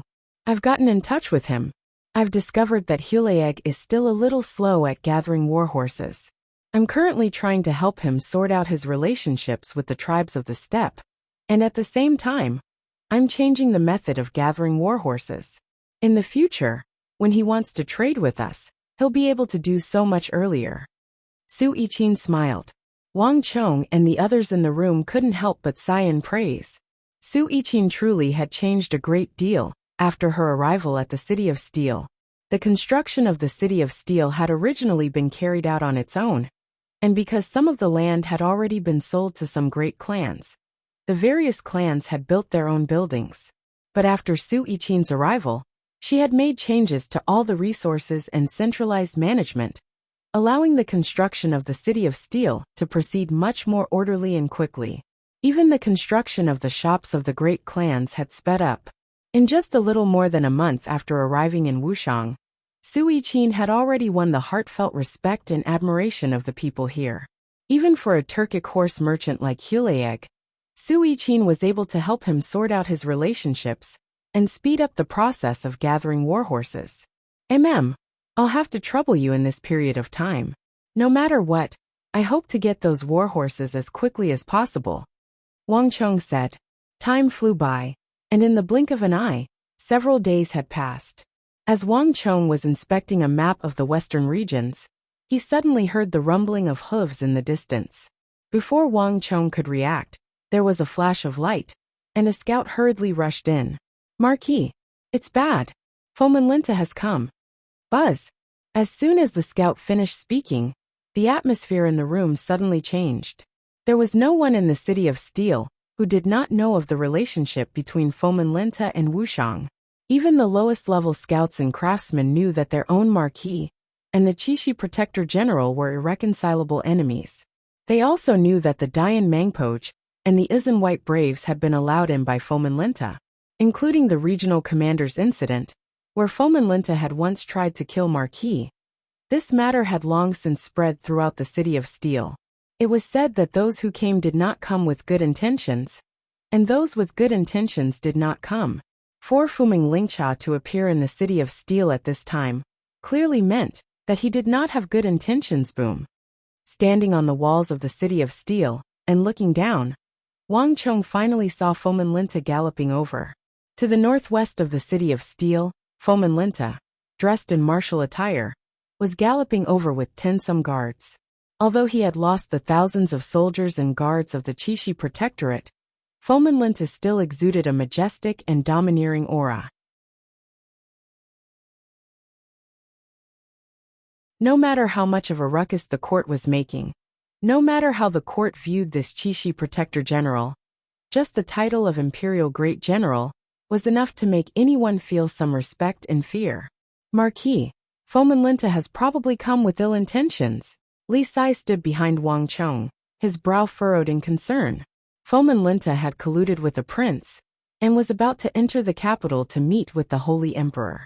Instead of rushing to the capital, he had come to Wuxiang City of Steel. Even a fool could tell that he was up to no good. Wang Chong. At this moment, a furious roar came from the northwest. Fomenlinta suddenly reined in his horse, his intimidating eyes gleaming with cold light as he stared in the direction of the City of Steel. "I know you're there. Get down here." His voice resounded through every corner of the City of Steel, and the entire City of Steel fell silent. All the craftsmen and soldiers raised their heads, listening intently, their gazes fixed on Wang Chong on the walls. "Marquis, you can't go. Now is not the time to meet with Fomenlinta." "That's right. Marquis can't go. Fomenlinta has nothing to lose. He's going to the capital right now. Milord, there's no need to worry about him." Next to Wang Chong, Su Kui, Zhang Ke, Cheng Sanyuan, Su Shixian, and the others were all trying to persuade him. On the matter of Fomenlinta, everyone at Wang Chong's side, including Li Sai and Su Yiqin, had reached an agreement. "Wang Chong, it's best if you hide for now. At a time like this, it's better not to see him." Su Yiqin looked at Wang Chong, a hint of worry in her beautiful eyes. Wang Chong said nothing, only stared at Fomenlinta, his eyes twinkling. No one could tell what he was thinking. While everyone was worried, Wang Chong suddenly waved his hand and smiled. "There's no need to worry. Nothing will happen. No matter what, Fomenlinta won't dare to do anything." These words left everyone dumbfounded, but Wang Chong did not explain. With a wave of his sleeve, he began to descend the walls. "Marquis, wait a moment." Everyone was anxious and hurriedly followed him. A few moments later, the gates opened, and with the neighing of Nei's horse, Wang Chong rode out on his white-hoofed shadow. Behind him, Li Sai and the others followed. Outside the city, the winds howled and the ground was covered in dust. As countless people on the walls watched, Wang Chong and Fomenlinta approached each other. "Haha, Lord Protector General, long time no see." Wang Chong clasped his hands and urged his horse forward. His expression was calm, and there was even a smile on his face. His entire person was extremely relaxed. If one didn't know better, they would think that he and Fomenlinta were not mortal enemies but close friends. On the other side, Fomenlinta's pupils constricted at the sight of Wang Chong's beaming face, a cold light flashing through his eyes. "Humph." With an angry snort, Fomenlinta waved his hand and led his men forward. Not far from Wang Chong, Fomenlinta stopped. "Wang Chong, you're quite bold. I didn't think that you would still have the courage to see me. Milord must be joking. You and I are both officials of the Tang dynasty. Wang Chong truly doesn't understand why I wouldn't dare to see Milord." Wang Chong softly chuckled. His easygoing demeanor was a stark contrast to Fomenlinta's overbearing and murderous aura. There was no hint of nervousness in his demeanor. "Wang Chong, look at what you've done. Did you really think that we didn't know? Do you believe that our milord won't kill you with a single slash of his saber?" Before Fomenlinta could say anything, his two trusted subordinates behind him had already begun to curse. "Enough!" Fomenlinta extended 2 fingers and stopped his subordinates behind him. His intimidating gaze fell on Wang Chong. "Wang Chong, the Wangs are also a family of ministers and generals. Your grandfather was a virtuous minister of the Tang dynasty. I only have one question for you. Did you do something to Kifuli?" As soon as Fomenlinta's voice fell, the expressions of the people behind Wang Chong changed. No one expected Fomenlinta's senses to be so sharp. He was able to figure out the cause and effect of the matter so quickly and link it to Wang Chong. At this time, he absolutely could not admit it, especially when Wang Chong's master, the evil emperor, and the head of the Wuxiang clan had gone to Wuxiang village. If Fomin Linta were to make things difficult for him at this time, the consequences would be unimaginable. Haha. To everyone's surprise, Wang Chong chuckled and straightforwardly admitted it. Correct. I truly was the one who had the king of Song capture Kifuli. Your intuition was correct. When you sent out those 5 trusted subordinates, I was the one who arranged for the carriage crash and the beggars to come. You reacted very quickly, but alas, I still won in the end. Rumble. At Wang Chong's words, whether it was Li Sai, Cheng Sanyuan, Fomin Linta, or the people of Qixi, they all paled. No one had expected Wang Chong to be so bold. He should have denied it, but he actually admitted it in front of Fomin Linta. Clang! The clear cry of a saber cut through the air. The moment Wang Chong admitted it, Fomin Linta pulled out the saber at his waist. Bastard! Do you really think that I don't dare to kill you? This one has dominated Qixi for 10-some years and killed countless people. But no one has ever dared to oppose me like this. Do you know that with the distance between us, I can kill you with a single thought? Fomin Linta's face was gloomy, his entire body trembling in rage. Although he had long ago guessed that this was the case, when Wang Chong personally said it and confirmed everything, Fomin Linta still felt an indescribable rage. He only had one thought in his mind, and that was to kill the youngest son of the Wang family. My lord, don't waste words with him. Kill him. Behind Fomin Linta, the Hu generals of Qixi also had furious expressions on their faces. Clang clang clang. Following closely behind Fomin Linta, the Hu generals began to unsheath their weapons. Countless sabers and swords illuminated the air, their cold glints flitting through the air like dragons and snakes. Sensing this killing intent, the soldiers behind Wang Chong also began to unsheath their weapons. Li Sai, in particular, had unsheathed his Wuxia steel sword that was taller than a man, exuding a mountainous pressure. Who dares to touch Marquis? The Wuxiang cavalry are here. With a single order, none of you will be able to leave. Everyone was tense, swords drawn, and the atmosphere tense to the extreme. Just when it seemed like the two sides were about to begin a bitter and bloody battle, a light voice rang out in everyone's ears. Put away your sabers and swords. Wang Chong first stopped the soldiers behind him, and then he turned to Fomin Linta and the Qixi generals. Unlike the nervous soldiers, Wang Chong's expression had remained confident and unruffled, causing others to subconsciously relax. Lord Protector General, it is said that courtesy demands reciprocity. At the triangular gap, you borrowed a knife to kill me, using Dusong Mangpo's hand to kill me, and then stealing my credit. I only captured one of your subordinates, so it shouldn't be a big deal, right? Moreover, I'm not boasting. But do you really think you can kill me? You should know why Dusong Mangpo fled, right?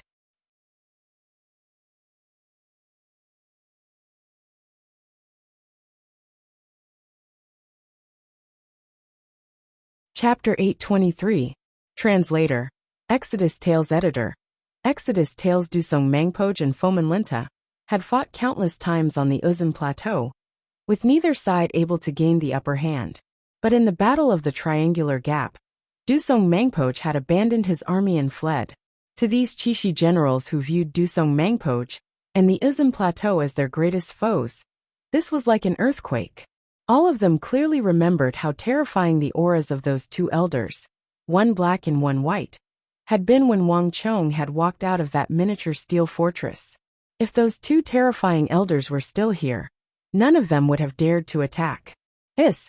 Fomin Linta took in a deep breath, his eyes subconsciously glancing at the walls behind Wang Chong, a deep apprehension in his eyes as he finally came to his senses. Correct. Now truly was not the time to move against this brat. Since everything had been investigated, a gentleman's revenge was never too late even after 10 years. Let him live for now, and there would always be a time for revenge in the future. Wang Chong, I won't kill you today, but don't get happy too early. I'll remember this matter. Once I return from the capital, there will come a day when I will have you and your Wang clan pay the price. With these final words, Fomin Linta gave Wang Chong a fierce glare, as if trying to carve his image into his mind. and then he turned his horse around and rode back toward the capital. Let's go. At the last moment, Fomin Linta waved his hand, and his army flew away. Hiss! As Fomin Linta's figure disappeared, everyone breathed a sigh of relief. That was too dangerous. My lord, you can't take such risks in the future. Fomin Linta is too powerful. That was equivalent to putting your life in his hands. That's right, my lord. If Fomin Linta knew that your master and Chief Wuxiang weren't here, we would have truly been in danger. Everyone said with lingering fear on their faces. When Fomin Linta unsheathed his sword, everyone could smell the strong stench of death. The feeling of facing an imperial great general was difficult to imagine, unless one had personally experienced it. Haha, don't worry. Whether Fomin Linta sees through it or not, he won't make a move. Contrary to everyone else's expression, Wang Chong appeared to be quite calm, without a hint of nervousness. Marquis, I also think that you were too rash in this matter. Fomin Linta is too strong, we should be more cautious. Li Sai suddenly said. Ah, Sai, don't worry. Wang Chong smiled and patted him on the shoulder. Since Fomin Linta appeared here, he naturally guessed that it was me. If he really wanted to make a move, do you think he would have endured until now and said so much to us? Wang Chong's words left everyone speechless. That was right. Given Fomin Linta's personality, if he had confirmed that it was Wang Chong, he would not have endured until now. If Fomin Linta enters the capital now, as long as he clearly explains himself, there is still hope for him to return to the Qixi Protectorate. But if he kills me now, no matter how the Shuiyang Palace incident progresses, he will still be dead. The great clans aren't as simple as he imagines, and besides, I'm the son of Heaven's disciple. Fomin Linta is a shrewd and astute person, so there's no way he wouldn't understand this. Thus, he never intended to make a move today. This is why I met with him. Wang Chong confidently said, exposing the mystery. But Fomin Linta's thinking is still too simple. He believes that he still has a chance to make a comeback, but he has no idea that I won't give him this chance. With these final words, Wang Chong shook his head. As he gazed in the direction that Fomin Linta had left, a sharp light flashed through his eyes. When the devil grew 1 foot, the Tao grew 10. Fomin Linta believed that he could still rely on his past achievements, but Wang Chong would not let him have his way. Nay! Wang Chong turned his horse around and quickly left. The Holy Emperor's rage was no small matter. Moreover, Fomin Linta's pledge of allegiance to the fourth prince had already spread throughout the court. 8 or 9 days later, Fomin Linta traveled day and night, finally arriving at the capital with unprecedented speed. I've finally returned. As Fomin Linta gazed at the majestic imperial city that soared into the clouds, his heart filled with complex emotions. As a border guard, he could not casually enter the capital without an imperial summons. Countless times, Fomin Linta had imagined what it would be like when he entered the capital, took the position of prime minister, and ruled over the world. But Fomin Linta had never imagined that he would appear here in this state. Wang Chong, just you wait. Once I explain myself to the Holy Emperor, I'll definitely make you and your Wang clan pay a price for what you've done. Fomin Linta seethed in his mind. Is it Protector General? The Holy Emperor has ordered us to escort you into the court for an audience. As Fomin Linta's mind was spinning, a cold and callous voice rang out in his ear, and 2 expressionless imperial guards appeared on either side of the gate. There's no need. I'll go myself.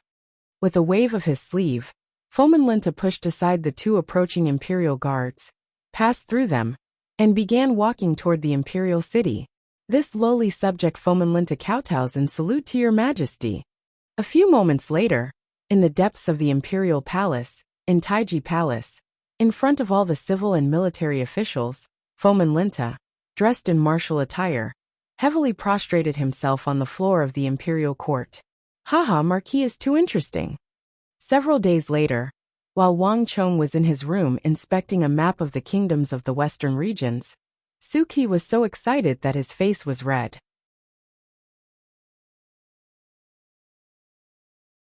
Holding a letter, he strode over the threshold, his mouth unable to close. A letter from the King of Song? Wang Chong chuckled as he moved his gaze away from the map to Suki. Wang Chong's focus was increasingly placed on the western regions and Arabia, and Wang Chong was beginning to let go of many of the trivial matters. For example, when Fomin Linta entered the capital, Wang Chong had left the follow-up matters, including those concerning the king of Song, to Suqi, essentially giving him full authority to manage them. This could also be considered a kind of tempering experience that Wang Chong had given him. Suqi was beginning to display a leadership ability that was not just his strength. This was also why Wang Chong had chosen him. Marquis is wise. He truly is the king of Song. An excited expression on his face, Suqi firmly nodded his head and immediately relayed the news from the Song dynasty. It turned out that the moment Fomin Linta entered the capital, he had been summoned to the imperial court. In front of all the officials, Fomin Linta had wept bitterly and confessed to the Holy Emperor all his mistakes. Fomin Linta had repeatedly emphasized his loyalty to the Tang dynasty. Although he had colluded with the fourth prince, he had only wanted to get closer to the Holy Emperor. He had no intention of rebelling.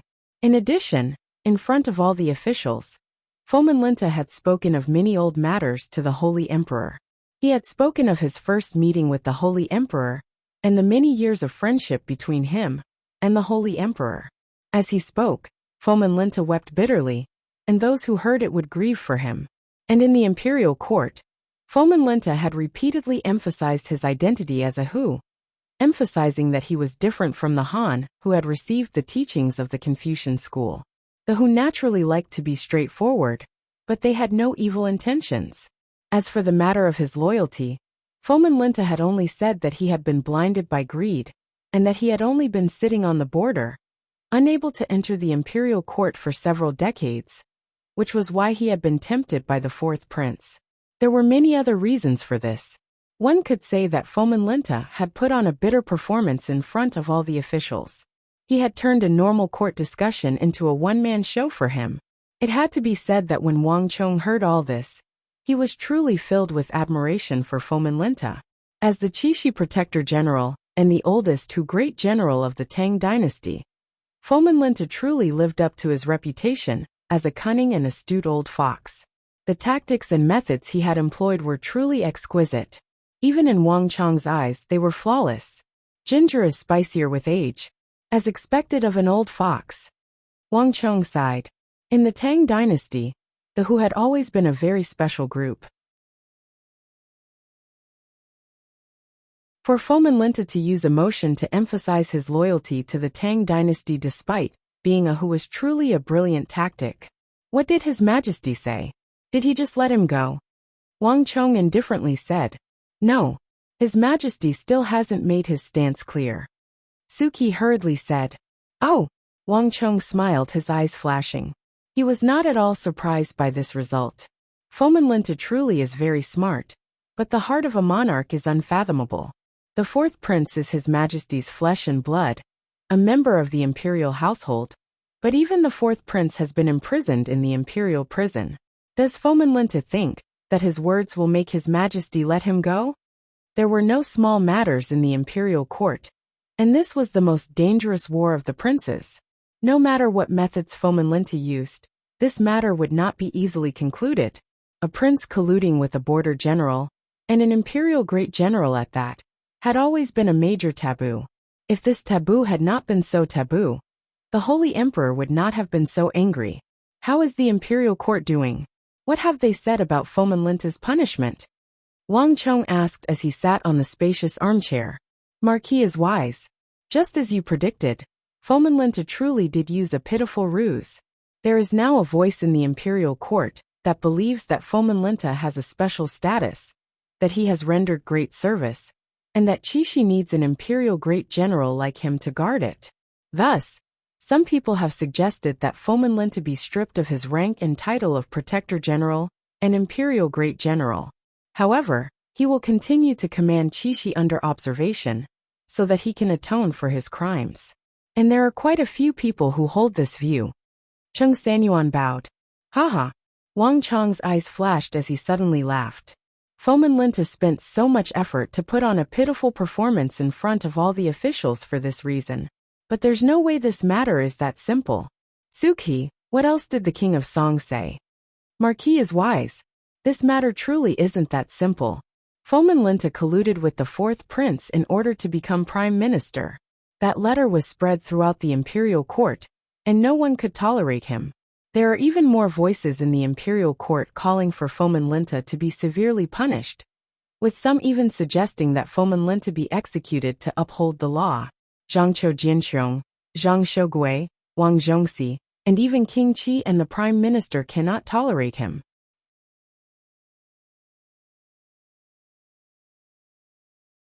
Chapter 824. Wang Chong gave a knowing smile.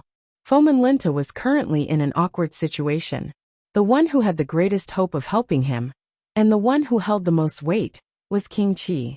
In truth, before the incident, King Qi had truly spoken up for him, and the other generals in the royal court. But Fomin Linta's letter was far too lethal, especially the words prime minister. It had made Fomin Linta the target of public criticism. In the entire Tang dynasty, countless people had their eyes on the position of prime minister. The Anong Protector General Zhang Shougui was known as the second most powerful figure in the empire. He had wanted to take this position some years ago, but even now, he was still stationed in Yuzhou, fighting against the Goguryeo Empire. The person who was most similar to Fomin Linta was the previous Anong Protector General, the Tiger of the Empire, Zhangqiu Jinxiong. However, even someone as ambitious as Zhangqiu Jinxiong only dared to covet the position of Minister of War. Moreover, in Wang Chong's impression, the current prime minister of the Tang dynasty was that he had concealed his strength and was far more frightening than anyone else. He was also the most underestimated and frightening existence in the empire. Even now, Fomin Linta probably didn't know what sort of existence he had offended. With these people around, how could Fomin Linta dare to covet the position of prime minister? Wang Chong could only say that while Fomin Linta was very intelligent and crafty, he was still a Hu, far removed from the royal court. His ability in politics was far less outstanding than his ability in military affairs. He had underestimated this entire matter. Politics was not so easy to deal with. Since Fomin Linta still has hope, we should deal him a fatal blow. It's about time. Tell the king of Song that he can hand over Dian Mangpoch's head. Wang Chong indifferently said. Understood. Suki smiled at these words.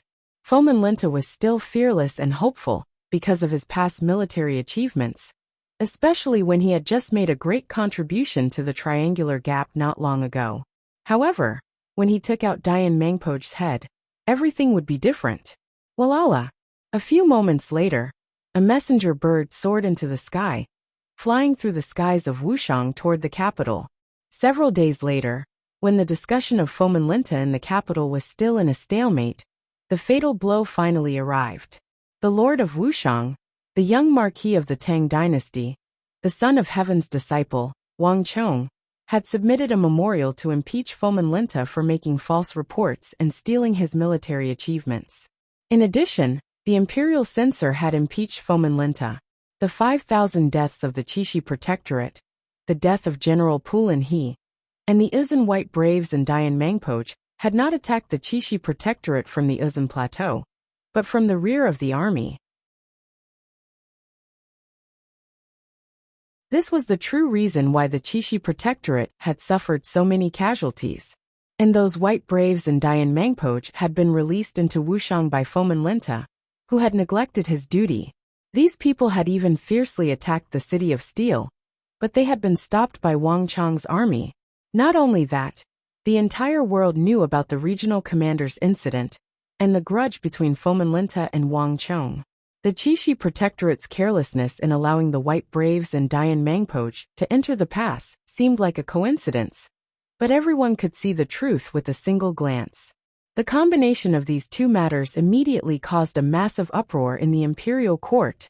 The impeachment of Wang Chong was one thing, but Wang Chong had been personally made the young marquis by His Majesty, and he had even been granted a courtesy name and given the fief of Wuxiang. One could easily imagine the favor he had received. His impeachment was a heavy weight to Fomin Linta. Dian Mangpoch's head was especially fatal. In the Battle of the Triangular Gap, the Izan side had two commanders. One was the renowned Eagle of the Plateau, Dusong Mangpoch, and the other was the commander of the Qixi Protectorate, Dian Mangpoch. Fomin Linta had clearly stated all of this in his report. And as more intelligence was revealed, more information about Dian Mangpoch was revealed. This was the Azura war god of the plateau, second only to the imperial great general Dusong Mangpoch, a revered brigadier general of Uzun. His weight in Uzun was far greater than anyone could imagine. As one of Uzun's two highest-ranking commanders, Dian Mangpoch had not died to Fomin Linta, but to Wang Chong. This was enough to explain the problem. Most absurd of all was that Fuming Lingcha had not mentioned a single word of this enormous achievement in the memorials he had submitted to the imperial court, completely erased from the report. Not even a fool would believe that there was nothing fishy going on in the Battle of the Triangular Gap. If Wang Chong's impeachment could be said to be one-sided, then as the great clans stepped forward to corroborate Wang Chong's words, the dust finally settled. Wang Chong's construction of Wuxiang's city of steel had dragged many of the great clans onto his chariot. At the Battle of the Triangular Gap, many of the scions of the great clans had been in the miniature city of steel in the rear, mingling with the craftsmen working on the construction. They had clearly seen what had happened at the Battle of the Triangular Gap. In normal times, when Fomin Linta was still Qixi Protector General, no one would believe their words, but now, they had taken Fomin Linta's life. Bastard! When Wang Chong's memorial was submitted to the imperial court, the Holy Emperor finally flew into a rage. The entire capital and all the officials trembled at the Holy Emperor's rage, their faces pale. Fomin Linta knelt on the throne, his face ghastly pale, sweat pouring down his face, his heart like dead ashes. He had never expected that things would take such a turn. Wang Chong. A thought flitted through Fomin Linta's mind. He finally realized that he had completely underestimated that youth in Wuxiang. He had completely lost this battle, colluding with the fourth prince to participate in the War of the Princes, stealing military merit, and falsely reporting military intelligence, abusing his position to avenge a personal grudge, luring the enemy in. With these three matters added together, his career had been completely ruined. Fomin Linta was swiftly arrested and imprisoned. For an imperial great general and protector general, to be imprisoned was a precedent set by Fomin Linta. It was obvious that Fomin Linta's actions had thoroughly infuriated the Holy Emperor. Otherwise, someone of his status would never have been imprisoned. Although Fomin Linta's punishment had not yet been decided, everyone knew that Fomin Linta was truly finished. This matter is finally over. Wang Chong was in Wuxiang, and it was only a few days later that he received the news. An imperial great general like Fomin Linta was far too high a status, and moving him was as difficult as ascending to the heavens. In order to move him from the Qixi Protectorate headquarters, Wang Chong had expended a tremendous amount of effort, spending nearly 3 months. But despite the time and effort, the dust had finally settled. Without Fomin Linta holding him back, Wang Chong could finally carry out many of his plans in the western regions. Li Sai informed the great clans that the second city of steel on the northern border of the Uzun Plateau can begin construction. Wang Chong said, "Yes, Marquis. Yes, Marquis." With a vigorous voice, Li Sai put on his armor and quickly left. While Wang Chong was busy opening up the situation on the northern border of the Uzun Plateau, in the distant capital, a completely different situation was taking place. The fact that Fomin Linta had lied about military intelligence, colluded with a prince, and defrauded the sovereign was already a foregone conclusion. For this reason, Fomin Linta had been temporarily imprisoned to await future punishment. But this was not the end. On the contrary, it had given rise to an even greater problem. A country could not go a day without a sovereign, and a border army could not go a day without a general. This was especially true for Qixi, which lay between the Uzun Empire and the Western Turkic Khaganate. If such an important place was not guarded by a great general, once Uzun returned or the Western Turkic Khaganate sent its army, Qixi would be completely lost. This was also why many old officials had stressed that Fomin Linta should be treated leniently, allowing him to continue to lead Qixi to atone for his crimes. Fomin Linta's imprisonment had given rise to an even greater problem. "Your Highness," A magnificent carriage stopped outside the King of Song residence. The door was pushed open, and the King of Song walked out. The old steward, dressed in an azure robe, hurriedly walked out to welcome him. The King of Song replied, his head lowered and his brow furrowed. Is it still because of Fomenlinta's successor? The old butler's heart thumped and he immediately asked. That's right. The King of Song sighed and stopped. Although no one in or out of the court is talking about it, undercurrents are surging in the shadows. Everyone is getting restless. Everyone hopes to become Chishi Protector General. This position might not be as illustrious as that of Prime Minister, but it's still an important role in the military. More importantly, it's a position of real power. In addition, according to the information I've obtained from the Bureau of Personnel, the Holy Emperor has already summoned the Minister of Personnel to the palace. If everything goes as expected, it won't be long before the Chishi Protector General is formally chosen. After all, the role of Great General Bianlong is different from that of the Imperial Court. It can't be delayed for too long. Then has Your Highness thought of a suitable candidate? The old steward bowed. If I had, I wouldn't be as vexed as I am right now. The King of Song sighed. The Chishi Protector General is no small matter. This is a high-ranking official on the border, and he commands tens of thousands of elite soldiers. He must resist Uzun to the west and Uzun to the east. This person must have abundant experience in military affairs, and be able to hold his own. Wang Yin could have been an honest and straightforward person. His style of battle is extremely steady and solid, and he has led an army for more than 10 years. In the War of the Southwest, if he hadn't arrived early, Er's Lion City would have already fallen, and the tens of thousands of soldiers of the Annam Protectorate would have been completely wiped out. In this aspect, Wang Yan's ability to command is even more outstanding than Xin Yu Zhongtong's. One could say that after the War of the Southwest, Wang Yan is completely capable of being used. The old steward frowned.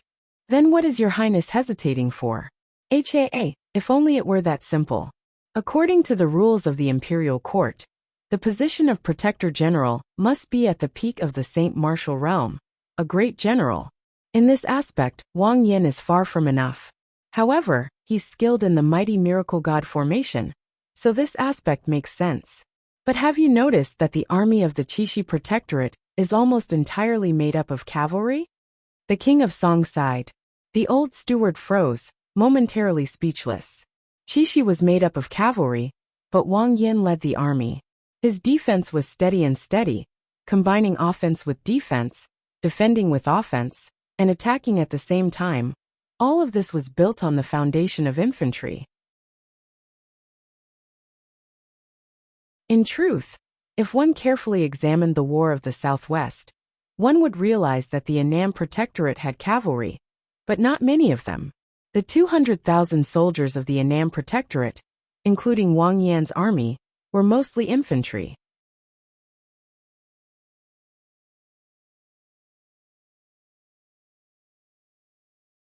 Chapter 825.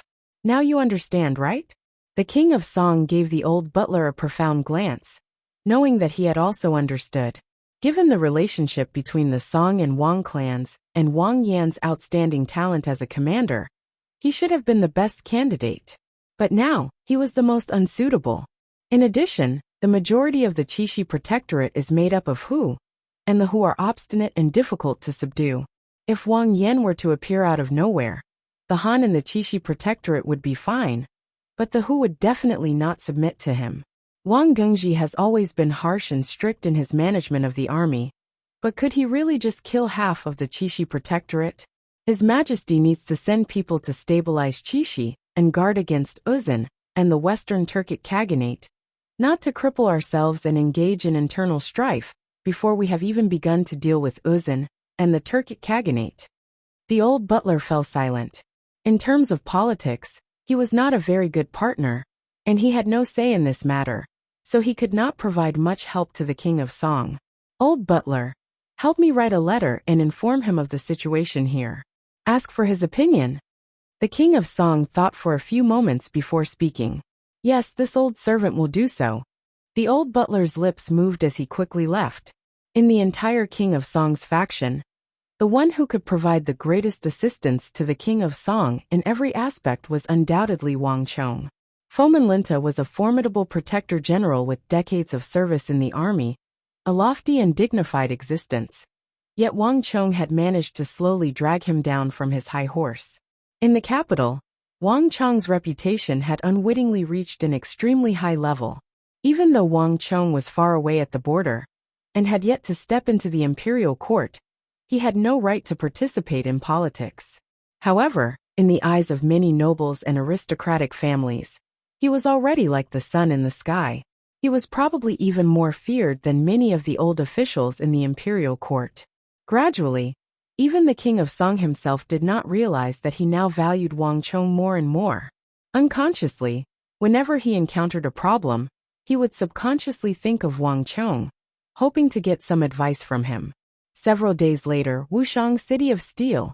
After reading the letter from the King of Song, Wang Chong put down the letter and remained silent for a long time. "How is it? Have you noticed anything?" Su Yiqin sat at the side. Her clothes were as white as snow, and her beautiful eyes were rippling. She blew at the foam on the tea and opened her cherry lips. It's not that easy to choose a candidate for Fomin Linta. When it comes to the position of Imperial Protector General, the Imperial Court has always made the decision. I never thought that the King of Song would ask me about this matter. Wang Chong shook his head. He had to admit that the importance that the King of Song placed on him was far greater than he had imagined. You were the one who moved Fomin Linta away, so you should have a candidate in mind, right? Su Yiqin said. As she spoke, she stretched out her snow-white fingers, took a piece of pastry from the plate on the table, and lightly placed it in her mouth. She took small bites, her posture elegant and composed. As she spent more and more time in Wuxiang, she was becoming more and more involved in matters, and her relationship with Wang Chong was also growing closer and closer. Now the two of them ate breakfast together. There were some important matters that not only did Wang Chong not avoid, he even consulted with her. Of course I did. Originally, the best candidate for Qixi Protector General was my father. If he could enter Qixi, things would be much more convenient for us. But it seems that the King of Song still doesn't think it's possible, and has already eliminated him. Wang Chong gave a faint sigh. The Song and Wang clans had been on good terms for generations, and there was no need for him to bring up the position of Qixi Protector General. The King of Song would assuredly think of his father first. But the King of Song had still sent him a letter asking for his opinion. It was clear that the King of Song still felt that his father was not good enough as a candidate for Qixi Protector General. The King of Song was an upright person, and although the Song and Wang clans had been friends for many years, the most important things in the King of Song's heart were still the Tang dynasty and the world. There was nothing that could be done about this. But on the other hand, this was precisely why Wang Chong respected him. In the imperial court, there was a reason why the King of Song was able to suppress King Qi and receive the respect of all his subjects. If nothing unexpected happens, the reason why the King of Song has eliminated my father is probably because he commands infantry, not cavalry. Wang Chong helplessly said. There was a huge difference between different types of soldiers.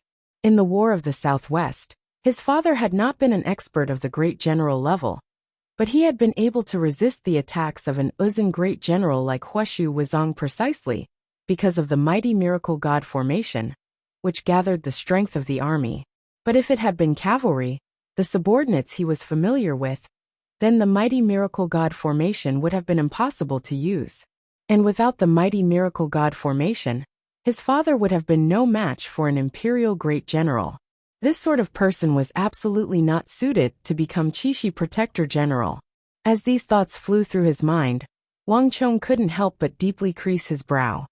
Other than uncle, do you not have any other candidates in mind? Su Yiqin faintly smiled, somewhat unconvinced. The Wang Chong she knew had always been confident and composed. He would always be confident in everything he did. This was not like the Wang Chong she knew. Haha, Wang Chong couldn't help but turn his head and laugh. In truth, the reason I want to move Fomin Linta away is very simple. With him around, I have no way of carrying out any operations. Incidents like Damong Mangban's night raids will happen again and again. Moreover, he will find a way to ruin all my plans. For example, if I build a city of steel at the Triangular Gap, he'll immediately move to it. Thus, as long as Fomenlinta isn't overseeing Qixi, it's fine. In addition, if father isn't too suitable, I can consider Xinyu Zhongtong or one of the other Han generals. As long as it's not someone from King Qi's faction, it's fine. But no matter who it is, as long as it's someone from King Qi's faction, the King of Song will never agree. Before Wang Chong could say anything, Su Yiqin interrupted. Smart. Wang Chong turned to glance at Su Yiqin and heartily praised her. Whether the imperial court chooses Fomenlinta's successor or not, I have nothing to worry about. Compared to what the King of Song said, I'm actually more worried about something else. The moment Wang Chong finished speaking, the two people in the room fell silent. With Fomenlinta imprisoned for the War of the Princes, Wang Chong's greatest foe and threat in Qixi had been smoothly resolved. However, this matter had inadvertently triggered an even greater conflict.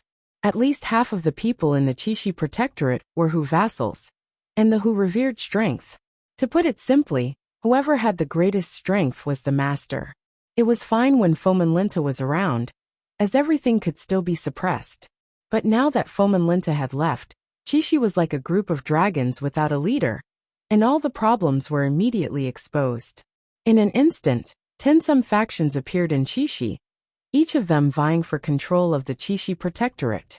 According to the rules of the Imperial Court, only the Imperial Court could appoint the next Qixi Protector General. But to the who revered strength, and whose brains were determined by their fists, this rule was of no use. This was also why Wang Chong had objected to the regional commander's system and the excessive use of Hu. If it had been a group of Han, this sort of situation would have never occurred. In the current situation, these 10 Hu commanders were vying for power, and there was a high chance that an internal conflict would erupt in the Qixi Protectorate. Li Sai, what's the situation like in Qixi? Wang Chong suddenly turned his head to the door. Replying to Marquis, we've been monitoring the situation day and night. Just as you expected, Fomenlinta's trusted aide, Gujilai, is wantonly trying to recruit the other, who in the Qixi Protectorate. He's extremely strong, and he was originally Fomenlinta's personal guard.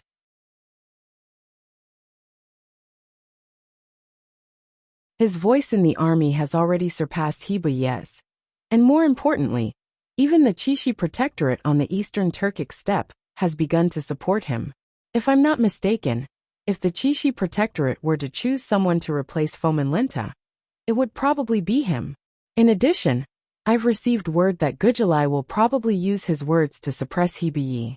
Li Sai, dressed in martial attire, was standing guard at the door. In addition, according to the intelligence we've gathered, Gujilai has a serious tendency to rebel. Recently he's made several statements, saying that Hu shouldn't fight Hu, that we're all one family. He's even said that he wants to bring all the Hu in the Qixi Protectorate to join the Western Turkic Khaganate. The two men in the room frowned at Li Sai's words.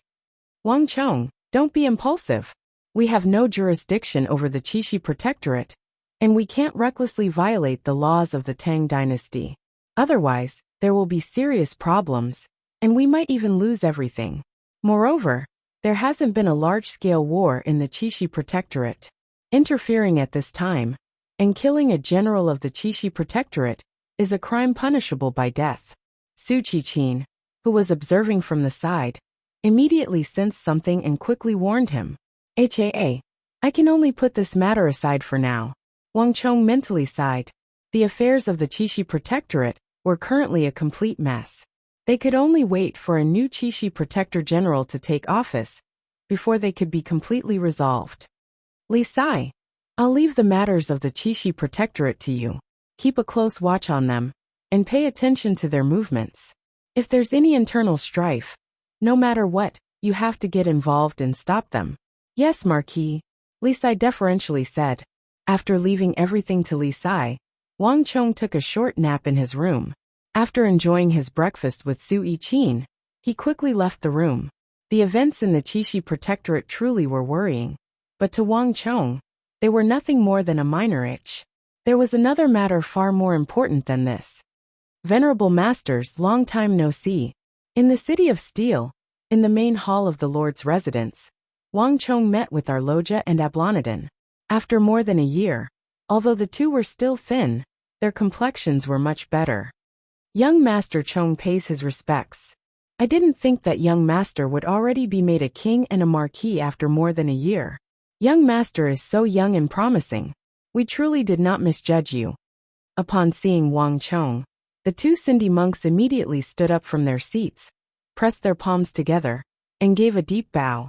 When Sindhi was suffering from a famine, Wang Chong had delivered a large number of cattle, sheep, and provisions to them, alleviating their immediate need. All of Sindhi viewed him as their most important benefactor and honored guest. Moreover, when Wang Chong purchased the Hyderabad ore, he had paid an extremely high price, on a completely different level from the other countries. For this reason, even the high priest of Sindhi viewed him as an honored guest.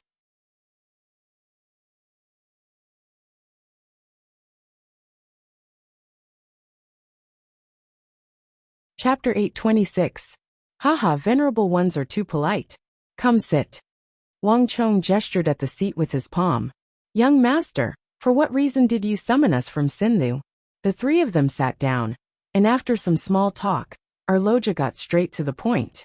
The two of them were ascetic monks, and their methods were straightforward. In this aspect, they were completely different from the people of the Central Plains. Haha, to tell you the truth, I wish to purchase another batch of Hyderabad ore from Sindhu. Wang Chong smiled, took a sip of tea, and said straightforwardly, but young master, if I remember correctly, the time we agreed on is just a little while away. Young master doesn't need to find us, much less give any orders. The second batch of Hyderabad ore will be delivered soon. Both of them were puzzled. Haha, it is indeed as venerable ones say, but it is different this time. However, I wish to bring forward the date of this transaction. In addition, I wish to change the amount of the transaction from 1,000 June of Hyderabad ore to 6,000. Wang Chong said to the two. The price of Hyderabad ore had risen from the Wuxia steel swords forged by Wang Chong to fame, and the price had also soared. The price of Hyderabad ore had already risen from several hundred taels to 1,000. 6,000 June of Hyderabad ore was equivalent to 6 million taels of gold. This number was close to an astronomical figure. At the very least, to Sindhi, this was an unprecedented transaction. Young master, are you serious? Like a bolt of lightning, the two of them trembled as they stared in shock at Wang Chong. They had traveled a great distance and crossed mountains, but they hadn't expected Wang Chong to propose such an enormous transaction. 6 million taels of gold was enough to sustain Sindhi for an entire year. Of course, in my long association with venerable ones, when have I ever lied? Wang Chong smiled and nodded. He had been working in Wuxia for several months, and had spent so much manpower, resources, and money. Now, everything was ready except for the final push. After the battle at the triangular gap on the Uzun Plateau, the 5,000 Wuxia cavalry had grown much stronger, and their combat experience had increased. But they still had a massive weakness: equipment. Whether it was the Wuxia steel weapons or the meteoric metal armor, Wang Chong's 5,000 Wuxia cavalry still had none. Before the War of the Southwest, Wang Chong had promised the 1,000 Wuxia steel swords to the great clans, so it was impossible to get them back. If Wang Chong wanted to equip his 5,000 Wuxia cavalry, he would need to get more Hyderabad ore. Young master, this isn't the first time we've worked together. We've always been at ease with you. The high priest also has a deep impression of you. We are very grateful for young master's benevolence. But you know the output of Hyderabad ores. 6,000 June of Hyderabad ores. I'm afraid it'll be difficult for us to satisfy such a large amount. Ablonidin and our Loja glanced at each other and frowned. The Hyderabad ore was extremely important to Sindhu. It was probably the largest source of income for all of Sindhu. As the seller, he naturally hoped that more people would buy it. However, Hyderabad ores were different from ordinary ores. Because of their high density, The difficulty of mining Hyderabad ores was beyond imagination. The high density and difficulty of mining severely limited the output of Hyderabad's ores. Thus, even though Wang Chong had only said 6,000 June, it was still an enormous number for all of Sindhu. Of course I know that. That's why I've summoned all of you here. I hope that when Sindhu sells Hyderabad ores, you can greatly favor the Tang dynasty of the Central Plains. For the time being, you can sell the ores to other factions to me. You also know about the current Hyderabad ores. Only I have the method to forge Wuxia steel weapons. If this precious ore falls into the hands of others, it will only be a waste. Sindhu also doesn't wish for such precious ores to be wasted in the hands of ordinary craftsmen, right?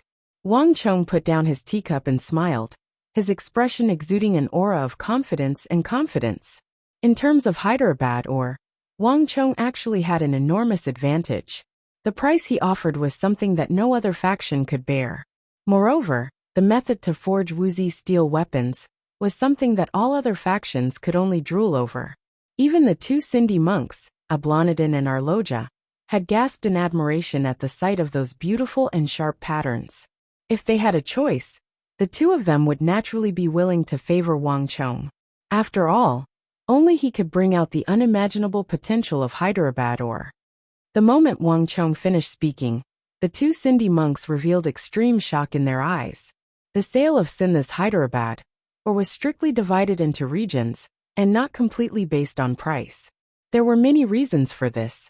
The simplest was that if Sindhu suddenly stopped supplying the Abbasid Caliphate and Karak Spazinu, the two empires might attack in anger. This was something that Sindhu had to consider. Although Sindhu was hot and humid, muddy, filled with miasma, and was prone to diseases, making it difficult for armies to take risks, this was not a certainty. Sindhu had to consider all of these things. Haha. I know that venerable sirs find it hard to make a choice, but I think that you can tell this matter to the high priest and have him decide. Moreover, I am not asking you to completely stop supplying the other empires, but to prioritize the early production to the Tang dynasty. Once our transaction is completed, Sindhu can complete the transactions with the other empires. Wang Chong softly chuckled, as if he had already guessed what the monks were worried about.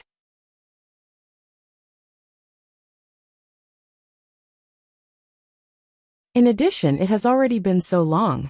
I don't believe that the high priest hasn't taken any measures to increase the production of Hyderabad ore.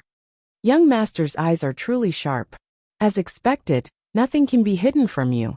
The two bitterly smiled.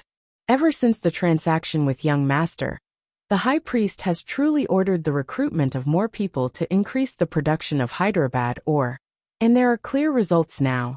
However, the amount that young master spoke of is still not a small number for us. I can pay a portion of the 6 million taels of gold in advance. I'm confident that the high priest will carefully consider it. In addition, with this amount of gold, the high priest is completely capable of recruiting even more people and increasing the production. Wang Chong said. Let's first ask the high priest. Young master, please give us some time. We will give you a reply as quickly as possible. Ablanadin and Arloja glanced at each other. Okay. Wang Chong nodded. After having Ablanadin and Arloja stay in the city of Steel for a few days, he personally saw them off. While Wang Chong was taking care of all sorts of trifling matters in the western regions, in the distant capital, the mood was completely different. It was brimming with tension. The Holy Emperor has decreed that all beloved subjects must submit a memorial if there is anything, and the court is dismissed if there is nothing. The whip cracked, and the voice of the eunuch resounded through the court. The hundreds of officials stood around the coiling dragon pillar, and the atmosphere was deathly still. Everyone was silent, and the atmosphere was extremely strange. Your Majesty, this subject has a memorial. At this moment, Imperial Censor Meng Xian solemnly stepped forward, his hands clasped on a tablet. Chishi Protector General Foman Linta colluded with the fourth prince and attempted to rebel. Moreover, he lied about his military achievements and deceived the sovereign. His crimes are truly unforgivable. However, the Chishi border cannot be without a general for a single day. This subject proposes that a new Chishi Protector General be chosen as quickly as possible, so as to stabilize the morale of the army and guard the border against any further incidents. Meng Xian's words caused all the officials to raise their heads and look up at the ceiling of the hall, the atmosphere instantly tensing. Although they remained calm on the surface, all of them were inwardly restless, and undercurrents were surging through the hall. Qixi Protector General. Ever since Fomin Linta had been imprisoned, this position had been left vacant, and all the factions were eager to take it. All humans had ambitions, and there were very few people in the empire who could surpass the position of Imperial Protector General. But no one had mentioned it before, so no one had said anything. But now that someone had taken the lead, everything was different. Your Majesty, this subject proposes Yao Guangyi for the post of Qixi Protector General. Yao Guangyi was born to a prestigious clan, and when the old eunuch Yao was prime minister, he had both ability and integrity. He was deeply respected by all the ministers, and even His Majesty had nothing but praise for him. Yao Guangyi was deeply influenced by the old eunuch Yao, and as the saying goes, a tiger father does not beget a dog son. Moreover, Yao Guangyi is both brave and astute, a master of both the pen and the sword. He is truly the best choice for Qixi Protector General. Before anyone else could speak, King Qi, dressed in his imperial robe, stepped forward and loudly declared, "No!" The King of Song's voice came from the other side, and he immediately stepped forward. The position of Qixi Protector General requires at least the cultivation of an imperial great general. Yao Guangyi's talent is only above average, still extremely far from the great general level. He's simply not qualified to be Qixi Protector General. If even Yao Guangyi isn't suitable, then I'd like to know who you think is more suitable than him. King Qi coldly sneered. If I had to choose Yao Guangyi, I would rather recommend Wang Yan. At the very least, Wang Yan is more talented, and in the War of the Southwest his accomplishments are unquestionable. In any case, he's better than Yao Guangyi for the position of Qixi Protector General. The King of Song said to King Qi, "Nonsense. Since Yao Guangyi isn't suitable, is Wang Yan suitable? You yourself said that the position of Qixi Protector General requires the cultivation of an imperial great general. Do you think Wang Yan is enough?" King Qi harshly rebuked. "Your Majesty, this subject believes that neither Yao Guangyi nor Wang Yan is suitable." As King Qi and the King of Song were fiercely debating, a grating voice rang out in their ears. Upon hearing this voice, all the officials, including King Qi and the King of Song, paled. All of them turned their heads in search of the source of the voice. Imperial Censor Hao. The sight of that white-haired, incorruptible, and thin figure left all of them stunned. Imperial censors inspected the world and impeached all officials, and they were known to speak bluntly. An Imperial Censor Hao was an outstanding figure. He was over 60 years old and extremely experienced, already at the age of one's grave. Imperial Censor Hao spoke without restraint, from monarchs and princes to high officials and county officials.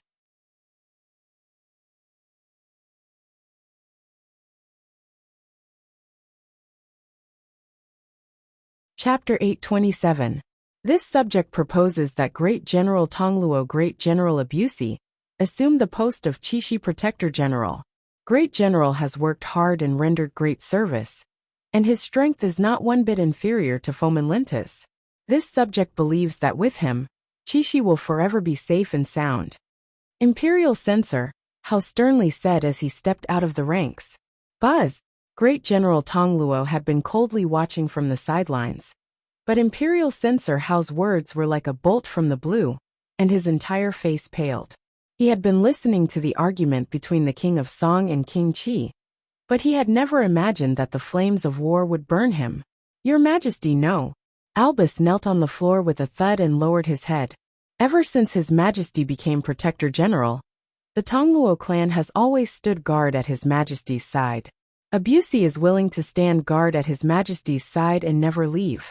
This lowly subject appreciates Imperial Censor Hao's kind intentions. As he spoke, Abusi's face paled.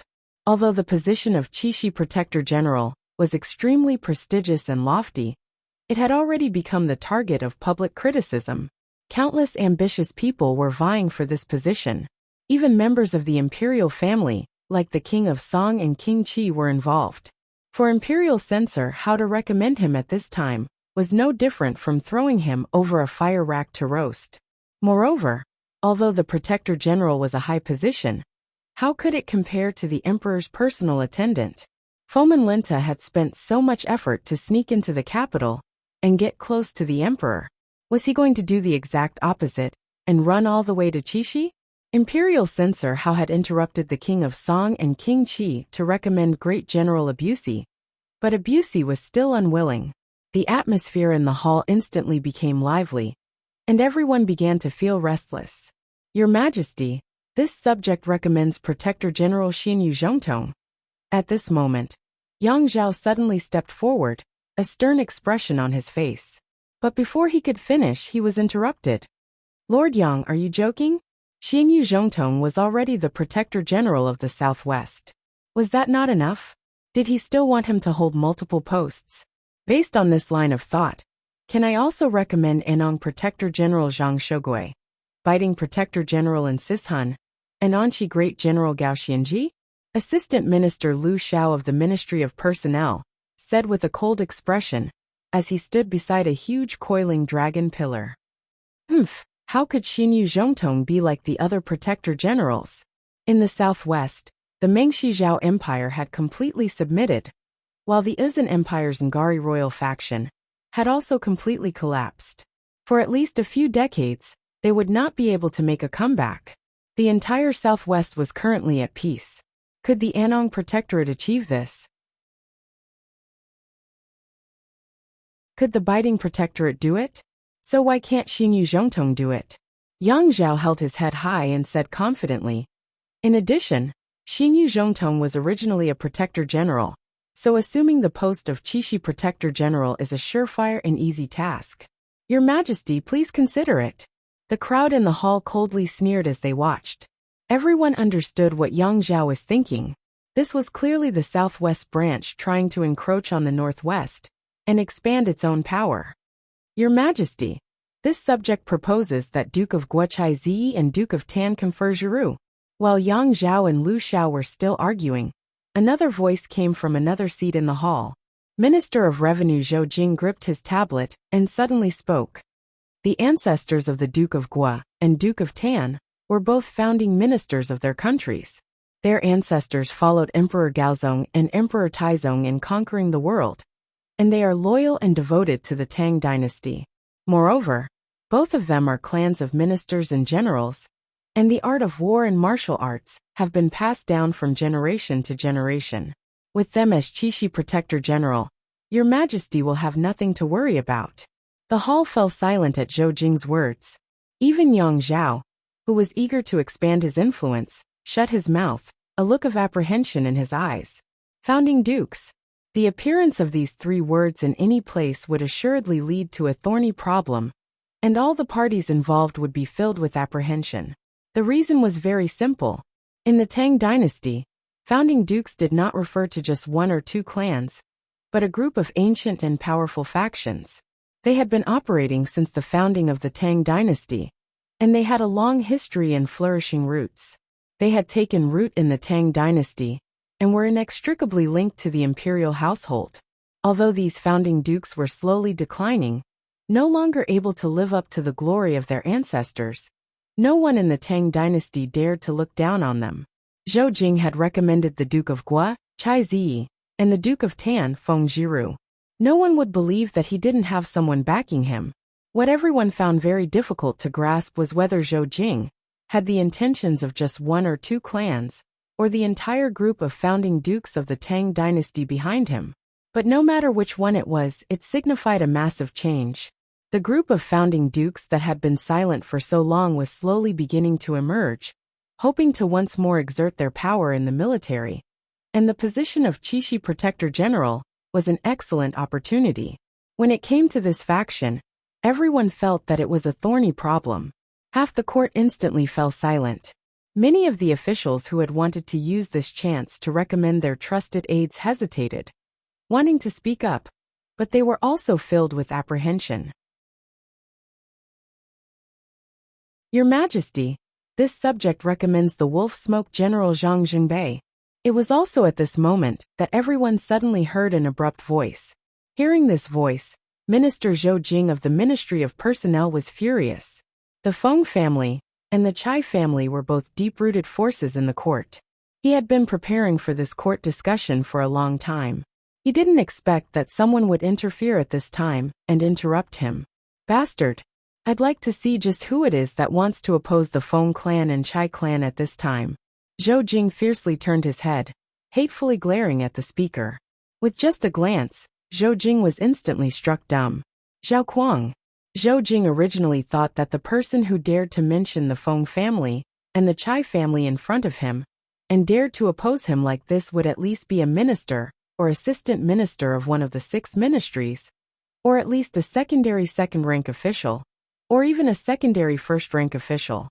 However, he never expected that it would be a secondary third-rank official. Zhao Kuang was only a minor minister in the Bureau of Military Personnel, 2 ranks below him. But this was not the most important point. Although Zhao Kuang was a minor official, everyone in the court knew of the person behind him, the first prince. As this thought flashed through Zhou Jing's mind, his face paled. Could it be that the first prince also wants to interfere with this Qixi Protector General position? It was also at this moment that Zhou Jing suddenly remembered that the wolf smoke general that Zhao Kuang had mentioned was rumored to have submitted to the first prince and become one of the generals under the first prince's banner. It was just that the royal court had never had any evidence. Moreover, the first prince and Zhang Zhengbei had never interacted with each other, and there was no evidence of a close relationship between the two, so no one had taken it seriously. But now, everything was different. If Zhao Kuang's words were truly the first prince's, then this matter had become a thorny problem.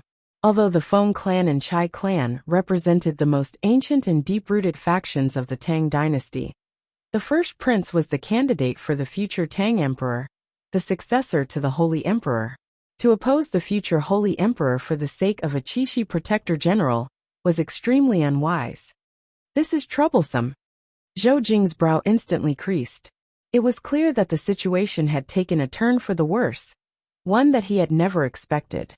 And if Zhou Jing could think of something, the other officials could also clearly think of it. Even the King of Song and King Qi, these 2 imperial princes of the Tang dynasty, couldn't help but frown. What is Ying trying to do? The King of Song's brow creased in thought. He heard Zhao Kuang's voice continue. Zhang Zhengbei has guarded the border fortress for 7 or 8 years, always taking the initiative and biting. In a year, he has repelled 70 or 80 Turkic assaults, both big and small. In addition, he has been very active in providing reinforcements to the other fortresses. Under his watch, the Turks are extremely apprehensive, and even now, they do not dare to take a single step forward. Moreover, in the crusade launched by biting Protector General in Sishan last year, Zhang Zhengbei also made great contributions, killing the most soldiers of the Western Turkic Khaganate and capturing the most. He is an active supporter of war against the Western Turks. This lowly subject believes that if Zhang Zhengbei is chosen as Qixi Protector General, he will be able to resist the Uzan and the Western Turks to the east, stabilizing the situation in Qixi. Zhao Kuang, are you lying through your teeth? Just what kind of position is Qixi Protector General? Is it something that just anyone can replace? Could it be that anyone with some achievements in the frontier fortress could become Protector General? Do you think that the great generals of the Western Turkic Khaganate are just decorations? If Zhang Zhengbei is so formidable, why doesn't he attack the Western Turkic Khaganate's tent? If the Western Turkic Khaganate advances westward, and Qixi is lost, can you bear the responsibility? Is a war between a frontier fortress and a war between great generals the same? This is child's play. At this moment, an impolite voice rang out. Not far from Zhao Kuang, a minor third-rank official of the Bureau of Revenue, Yi Zhuan, had suddenly stepped forward. Yi Zhuan was around 36 or 37, with a fair complexion and long and narrow eyes. Not just in age but also in standing, he was the same as Zhao Kuang. Your Majesty, this subject wishes to impeach Zhao Kuang for dereliction of duty. For Zhao Kuang to recommend a puny frontier general for such an important position as Qixi Protector General, he truly harbors malicious intentions. This lowly subject believes that he should be killed. The word "should be killed" immediately caused the atmosphere in the imperial court to become extremely tense. A normal court discussion about the Qixi Protector General candidate was instantly filled with smoke, its flavor completely changing. Yi Zhuan, what nonsense are you spouting? Zhang Zhengbei is proficient in the Hu language and has many Hu generals under his command.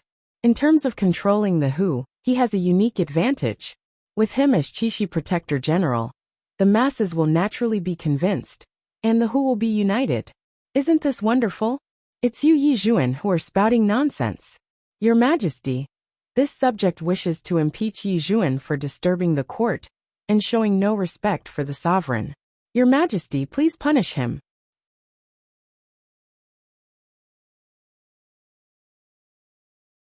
Chapter 828. Zhao Xing, you know if I'm speaking nonsense or not. Do you think that everyone doesn't know what you're plotting? Yi Zhuan blurted out. The moment he spoke, everyone became wary, as if they were avoiding a snake or a scorpion. This was especially so for the civil and military officials around the two of them. All of them felt extremely uncomfortable, as if they were placed on top of a stove. All they could do was stay away from the two balls of fire. However, everyone was standing in a fixed position, and they couldn't move at all. Damn it, it's the 1st and 7th princes. Their people are actually fighting in the hall. In Taiji Hall, even some of the 2nd-rank and 1st-rank officials were beginning to feel uneasy. Zhao Xing's background was not simple. Although his position was small, he had the support of the 1st prince, and Yi Zhuan also had the support of the 7th prince. In every dynasty, the struggle between the princes had always been extremely intense. When it came to the supreme imperial throne, any brotherly relationship could be set aside. Although the 1st prince was currently the most popular candidate for the throne, the other princes were also actively fighting over it. The 4th prince had been the first to reveal his intentions, actually thinking of using the Hu general on the border to fight with the 1st prince. Besides the 4th prince, there was another person fiercely competing with the 1st prince, and this person was not one bit weaker than the 4th prince. The 7th prince Li Ji. Although it was a great taboo for a prince deep in the palace to rope in an important official of the court, and was forbidden by the emperor, if it was just a few minor officials, it wasn't much of a problem. And the 3rd-rank officials was the limit that the emperors could tolerate for their princes to rope in. As long as it was below this level, the emperors would usually turn a blind eye to it. This could already be considered an unwritten rule in the struggle between the princes. Even the Holy Emperor, who knew what the two princes were up to, would turn a blind eye to it, and not pursue it too much. No one had expected the selection of the Qixi Protector General to devolve into a dispute between the princes, and all of them wanted to avoid it. With the example of the 4th prince still present, no one dared to get involved in the dispute between the 4th and 7th princes. In the main hall, many ministers were panicking and uneasy.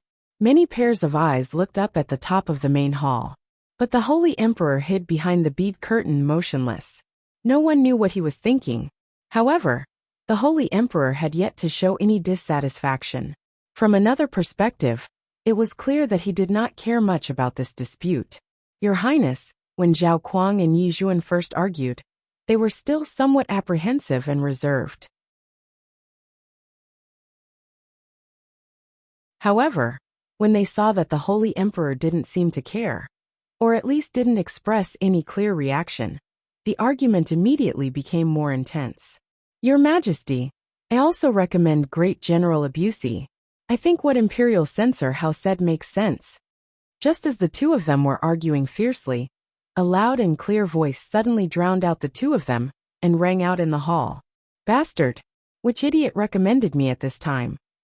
Great General Tonglua was still kneeling in front of the hall, and when he heard someone mention him as Qixi Protector General, his face turned green, and he angrily turned his head. But a single glance caused Abusi's body to tremble, the fury in his heart vanishing without a trace. Lord Prime Minister. Abusi's body went cold, and he felt like a frog being stared at by a snake, his mind filled with unease and apprehension. He was the Tongluo great general, and had served generations of sovereigns, from Emperor Taizong to the present, for more than 100 years.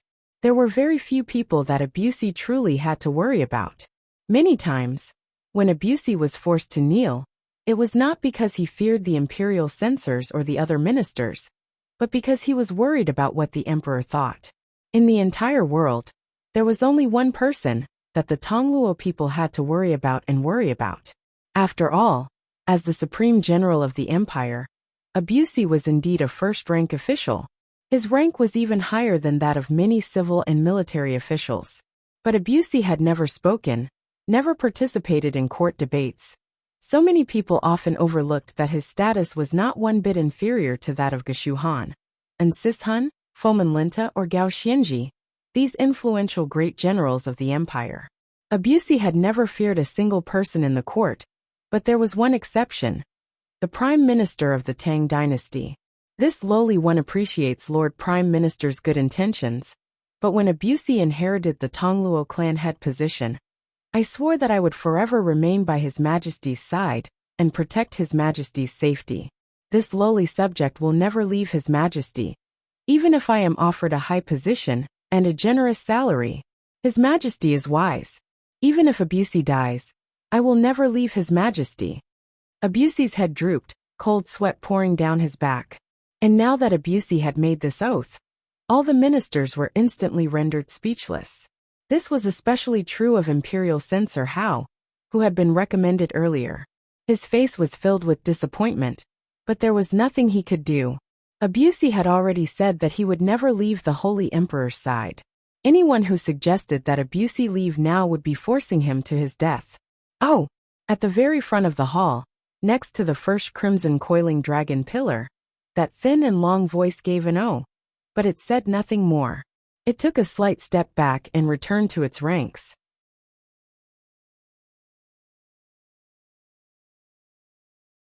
Your Majesty, if Great General Abusi is not suitable, this lowly subject would like to recommend someone else. Minister of War Zhangqiu Jianxiong, known as the Tiger of the Empire, was originally the Protector General of the Southwest, and he had been suppressing the Southwest for 10-some years without any problems. This lowly subject believes that if Lord Zhangqiu were to head to the northwest and temporarily assume the post of Qixi Protector General, Qixi would be able to stabilize and endure this crisis. The first prince seemed to have been inspired by the Prime Minister. Another minister with wise eyes and a kind face seemed to have thought of something. He suddenly stepped out of the ranks and bowed. Buzz! In the row, Zhangqiu Jinxiong was listening attentively to the discussion of the crowd. When he suddenly heard his name being called, his body trembled. Caught off guard, he turned his head around in shock, only to see an official from the Bureau of Military Personnel looking at him with a friendly smile on his face. In that instant, Zhangqiu Jinxiong's face nearly turned green. Zhoucheng. Zhangqiu Jinxiong recognized at a glance that this was a minor third-rank official under his command in the Bureau of Military Personnel. When he had first entered the Bureau of Military Personnel, this fellow had been the one to serve him tea and water, doing his utmost to please him. He was completely different from everyone else. Zhangqiu Jinxiong could sense that this fellow truly had good intentions, but it was precisely this that made him even angrier. This bastard! Does he know what he's doing? Zhangqiu Jinxiong inwardly clenched his teeth in rage. He had gone to great lengths to enter the capital and become the Minister of War. How could he abandon what was close at hand and seek what was far away, neglecting the essentials to become Qixi Protector General? Perhaps he believed that it was just a temporary position that he could return after a while. But could the position of Minister of War be temporarily vacant? It wouldn't be long before he returned, and the Minister of War would be someone else. Your Majesty, this cannot be done. This subject is already the Minister of War, and is not suited for any other post. Zhangqiu Jinxiong hurriedly stepped forward and bowed, his voice loud and clear. Your Majesty, this subject also believes that Lord Zhangqiu cannot be done. This lowly subject recommends Shualu General Lu Shiwei. Your Majesty, this subject recommends Army Destroyer General Jin Yuping. This cannot be done. Your Majesty, this subject recommends Frontier General Long Qianfan.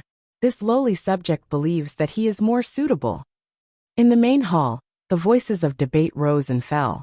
Once one person spoke, the others immediately expressed their own opinions, recommending their own people that they had thought of in advance. The hall was in chaos, and the King of Song stood in the middle of the hall, his brow creasing deeper and deeper as he watched his subjects argue. In the end, he couldn't help but give a long sigh. While the imperial court was in a heated debate over the new Qixi Protector General, in the distant city of Steel, Wang Chong was greeted by a completely unexpected event. Marquis, there's a Hu outside requesting an audience. He says that he has an important matter to discuss with you. In the morning, while Wang Chong was enjoying his breakfast, a scout rushed in. Oh! Wang Chong's eyes flashed in surprise. Almost everyone in the city of Steel was Han, and the number of who he knew could be counted on one hand. He truly couldn't think of anyone who would seek him out at a time like this. Did that person say what his name was? I think he was called Hileag. The scout hesitated for a few moments before saying, What? Wang Chong was alarmed and immediately stood up. Warning! User's mission, the war horses of the Tang dynasty, is about to fail. User only has one chance to save the war horses. If the mission fails, 2,000 points of destiny energy will be deducted. At this moment, the familiar voice of the Stone of Destiny resounded in his mind. Wang Chong's body trembled, completely unprepared. What's going on here? Didn't Hileag already give him a suggestion and have him change his mind? How did such a big problem suddenly occur? Even if Wang Chong was slow to react, he could still tell that something had happened with Hileag, and that his trade with Hileag was about to be threatened. Where is he? Take me to see him. Wang Chong immediately said. Outside an inn in the city of Steel, Wang Chong saw the long-awaited Hileag. He was leading a horse and dressed in a single garment. He had an anxious and restless expression on his face. When Wang Chong arrived, he had been constantly looking around, apparently trying to figure out where he would come from. Hileag. Wang Chong only needed to call him once before Hileag's entire body trembled, and he turned his head. At that moment, Wang Chong finally saw his face. Hileag's eyes were sunken in, his cheekbones protruding, his entire body haggard, and he had lost a great deal of weight. Wang Chong, wonderful! You finally come. Upon seeing Wang Chong, Hileag seemed to see his savior, his entire body agitated as he strode forward. Save me, you have to save me. Otherwise I'm really dead. Hileag's eyes were red, his lips trembling, and he almost kneeled down. Hileag, don't panic. Let's sit inside, and then you can tell me what's going on. Wang Chong placed his hands on Hileag's shoulders and comforted him. Prepare some hot tea for him.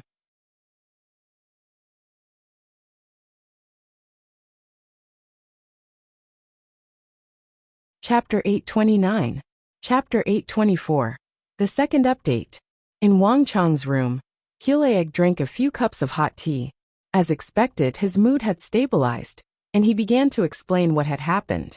As it turned out, Hileag had done as Wang Chong had said. After dealing with the old steward who had secretly betrayed him, he had obtained a large sum of gold from Wang Chong. And with Su Yiqin helping him from the shadows, Hileag truly had the wind and rain he wanted on the steppe, living a very comfortable life. And with the gold opening the way, Hileag's status on the steppe was even higher than before. The enormous transaction with the Tang dynasty, for 300,000 warhorses, had become a project that all the tribes of the steppe could salivate over. Countless tribal chiefs had shamelessly followed Hileag for the sake of getting a piece of this pie. But the weather was unpredictable, and Hileag's wanton purchase of warhorses and his enormous wealth had attracted the attention of one person, the Black Wolf Yabgu of the Western Turkic Khaganate, Agud Alan. Agud Alan dispatched his subordinates to investigate this matter, and they quickly found that Hileag was the culprit. Moreover, the other person that Agud Alan had dispatched to investigate the whereabouts of the warhorses had also followed the trail, ultimately leading to the city of Steel's Wang Chong. These two matters added together made Hulayeg the target of the Black Wolf Yabgu of the Western Turkic Khaganate. Hulayeg had sensed danger and immediately fled. But even so, the assassins that the Black Wolf Yabgu had sent had been in hot pursuit. Hulayeg had gone through a near-death experience, disguising himself and changing his appearance, and only with great difficulty had he managed to escape. But even more trouble had yet to come. After escaping, Hulayeg had realized that he had nowhere to go. In the end, the only person he could think of was Wang Chong. Wang Chong, you have to save me. I've worked on the steppe for many years, and spent a great deal of effort. I can't just abandon it like this. Furthermore, if I can't return to the grasslands, we won't be able to continue our deal. Wang Chong, I have nowhere else to go. Only you can help me now. If you can help me escape this calamity, I will definitely repay you heavily. As Hulayeg spoke, he tightly gripped Wang Chong's right hand, like he was grabbing onto his only savior. Wang Chong's brow was tightly creased as he silently stared at the haggard and dejected Hulayeg. Wang Chong had never imagined that such a major change would occur on Hulayeg's side. This had never happened in his last life. It was clear that his interference and contact with Huli had caused many things to change. The Black Wolf Yabgu's pursuit of Hulayeg was one of them. Hulayeg, are you saying that the entire Western Turkic Khaganate has placed a bounty on your head? Wang Chong suddenly asked. Not really. Hulayeg hurriedly waved his hand. Right now, it's completely the Black Wolf Yabgu's idea to pursue me. As for the Khagan, I've bribed all the people at his side, and even the Khatan has been bribed by me. But the Black Wolf Yabgu is Ishbara Khagan's younger brother, and has the blood of the imperial clan. Although he isn't that close to the Khagan by blood, he still has an extremely esteemed status. If he wants to kill me, there's nothing I can do. And the people I bribed would never make an enemy out of someone like the Black Wolf Yabgu for my sake. Understood. Wang Chong nodded his head and heaved a long sigh of relief. If Hulayeg was wanted by the entire Western Turkic Khaganate, no matter how capable he was, he would be powerless to reverse the situation. But if he was being pursued by just the Black Wolf Yabgu, the situation was completely different. This meant that as long as he could deal with the Black Wolf Yabgu, Hulayeg's problem would be easily resolved. Hulayeg, there's no need for you to worry. Leave this matter to me. In at most 2 months, I'll have a way to resolve this matter for you, and have you return to the steppe. Wang Chong lightly said, his voice suffused with a powerful confidence that made others involuntarily trust him. Really? Hulayeg was overjoyed. He had come here to try his luck, because he couldn't think of anyone else besides Wang Chong.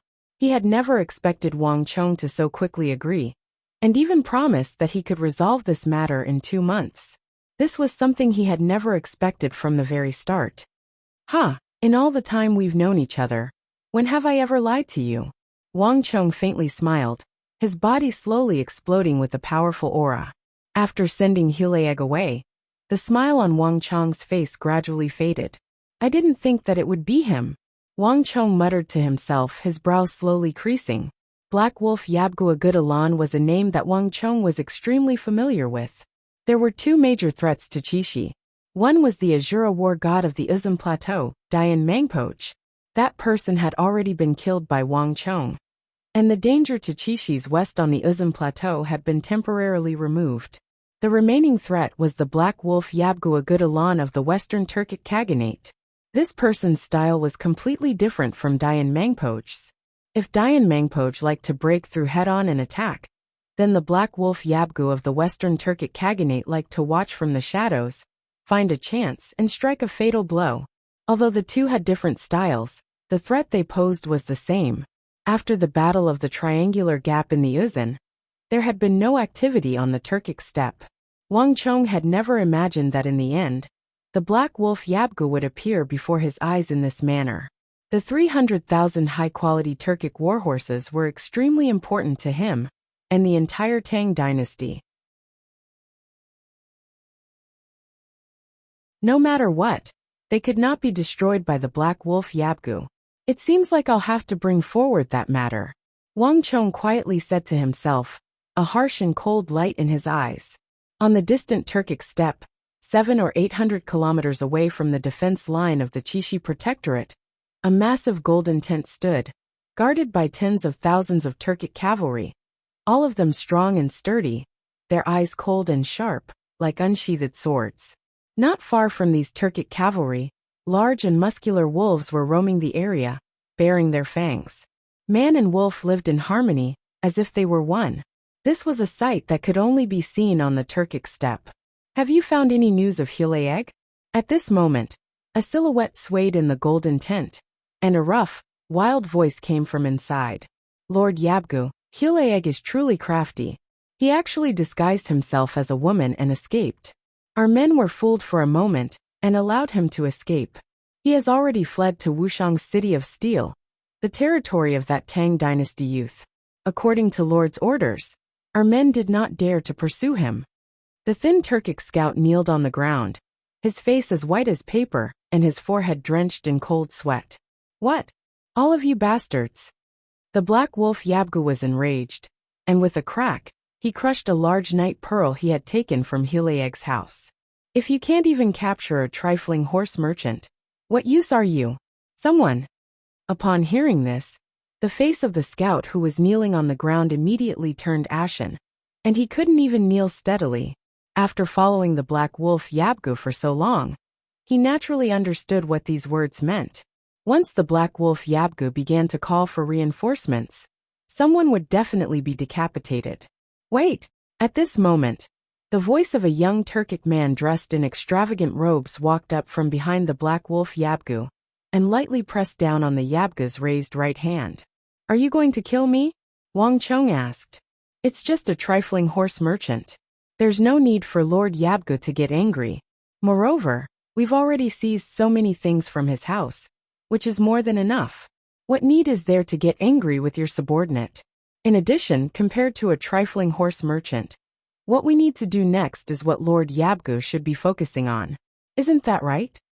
The black wolf Yabgu immediately calmed down, rubbing the cold the eagle ring on his forefinger, and finally calming down. Withdraw for me. Thank you, Lord Yabgu. The thin Turkic scout immediately felt like he had been given a royal decree, and hurriedly left. What's the news from the Chishi Protectorate? Once the scout was gone, the black wolf Yabgu immediately turned to the Turkic youth. He had left all the matters of the Chishi Protectorate to this youth, and for him to speak at a time like this clearly meant that he had some new information.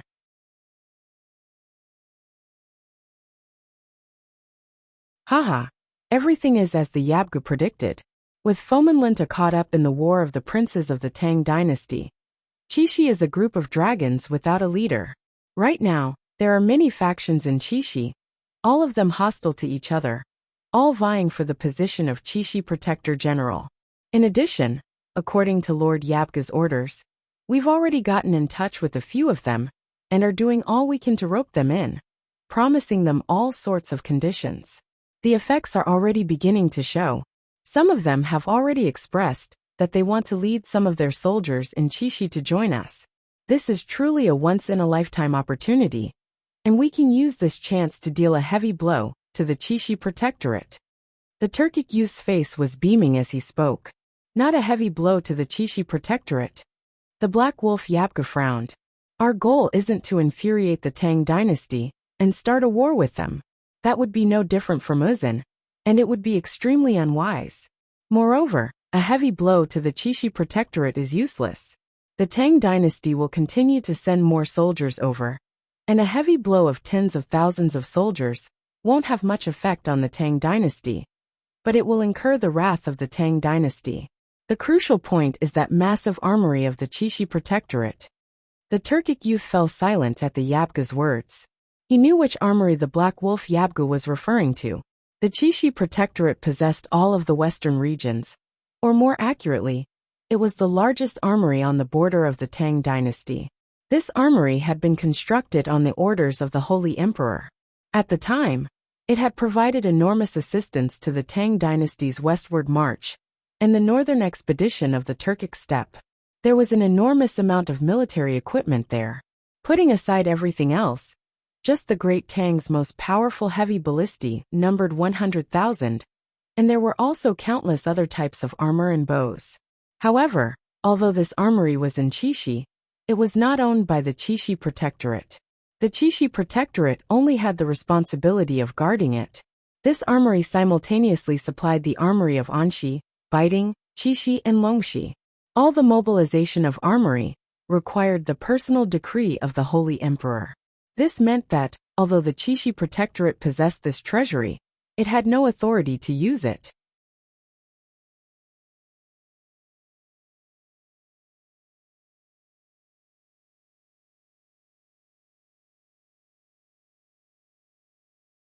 Chapter 830.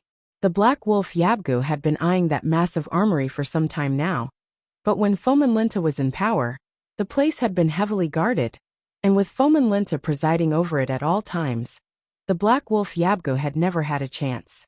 But now Fomin Linta had been transferred to the capital, and based on the news from there, Fomin Linta had been imprisoned. This was an extremely rare opportunity for the Western Turkic Khaganate. You saw for yourself how we fought with Baiting last time. Their equipment was far too astonishing. Rather than saying that our skills were inferior, it would be better to say that we lost to their vast quantity of equipment. All of Norland's ordnance and equipment came from here. Thus you should also know how important this operation is to us. The Black Wolf Yabgu suddenly broke the silence. Be at ease, Yabgu. I will definitely handle this matter well, the thin Turkic youth said. The Black Wolf Yabgu nodded, a stern expression on his face. This matter is also very important to you. Do it well. In addition, you can take all of Hulayeg's treasures and bribe the officers of the Qixi Protectorate to move the guards around the armory away, so that they can relax their guard even further. Understood. The Turkic youth excitedly left. Wuxiang City of Steel. A massive sand table was placed in front of Wang Chong, and in the center of the sand table was a massive hall. This was the Qixi Protectorate headquarters. But no one was looking at the Qixi Protectorate headquarters, but at a nearby armory. Based on the information we've obtained, the Western Turkic Khaganate has always wanted to move against the largest armory in the northwest. In truth, it's not just the Western Turkic Khaganate. Even the Yuzhan has this thought. But with Fomin Linta present, they didn't dare to move. But now that Fomin Linta has been transferred away, the Qixi Protectorate is a leaderless dragon, and it's an internal strife. For the Yuzhan and the Western Turkic Khaganate, this is an extremely rare opportunity that they won't let go of. Wang Chong extended an index finger and pointed at the armory on the model. My lord is wise. On the side, Hulayeg was staring at Wang Chong in shock. After interacting with Wang Chong so many times, Hulayeg had long ago become accustomed to Wang Chong's ability to foresee the future. The betrayal of his butler and the subsequent crisis of the Eastern Turkic Khaganate had made Hulayeg not only believe in Wang Chong's abilities, but prostrate himself in admiration. Marquis, then do we need to send troops over to strengthen the defenses there? Li Sai listened on the side and suddenly frowned. He pointed at the armory and said, although he didn't know where Wang Chong had obtained this secret information, Li Sai had never doubted Wang Chong's decisions. Haha, it's the exact opposite.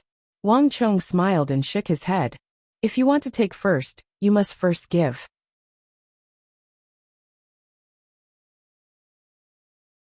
Not only can we not strengthen the defenses there, we must think of ways to weaken them. Only by drawing them out can we exterminate them and eliminate any hidden dangers. Otherwise, as long as they continue to hide in the shadows, we will have to be on guard at all times, never able to rest easy. Does Marquis mean to say that we want to remove the defenses around the armory? But that armory is essentially the property of the imperial clan, and we have no authority to move it. Even the Qixi Protectorate probably has limited authority, Chung Sanyuan said with a frown. Chung Sanyuan frowned. The Qixi Protectorate is currently in chaos, a group of dragons without a leader. No matter what we want to do, now is the best time. Wang Chong gave a carefree smile, his composure so infectious that one couldn't help but be convinced. Wang Chong grinned. This sort of composure and ease had a powerful infectious power that made others involuntarily trust him. Indeed, the current Qixi Protectorate was filled with factions and factions. There was nothing that could not be done. Suki, I'll leave this matter to you. Wang Chong turned his head to the nearby Suki. After the search for Fomenlinta's trusted aide, Suki's performance had only gotten more and more outstanding, and he was slowly beginning to show that he could stand on his own. Although the Qixi Protectorate was currently under the control of the Hu generals, there were still quite a number of Han leaders in the Qixi Protectorate. As long as he had the right method, he could use these Han to effectively influence the Hu generals in the Qixi Protectorate. Removing the defenses around the armory wouldn't be too difficult. Yes, Marquis. This general will go. Suki hurriedly bowed. Flap flap. Just when Wang Chong was about to give his orders, the flapping of wings attracted everyone's attention. Everyone turned their heads and subconsciously looked in the direction of the sound. They saw a black messenger pigeon suddenly land from the eaves and fly in through the window. It's a messenger pigeon from the capital. Everyone's expressions flickered at the sight of this messenger pigeon. The capital would always use special messenger pigeons to deliver messages, and depending on the urgency of the situation, the pigeons would also be of different colors. Pigeons of this color were usually only used in the most urgent of situations. What's going on? Wang Chong's brow creased in shock. At a time like this, he truly couldn't imagine what could be happening in the capital that would be sent to him. Bring it over. A guard quickly grabbed the messenger pigeon, removed the letter from its claws, and respectfully delivered it to Wang Chong. Wang Chong unfurled the letter, and with a single glance, his face instantly paled. Li Sai, I'll leave the matters here to you. I'm going back to the capital. After saying this, Wang Chong stood up and left.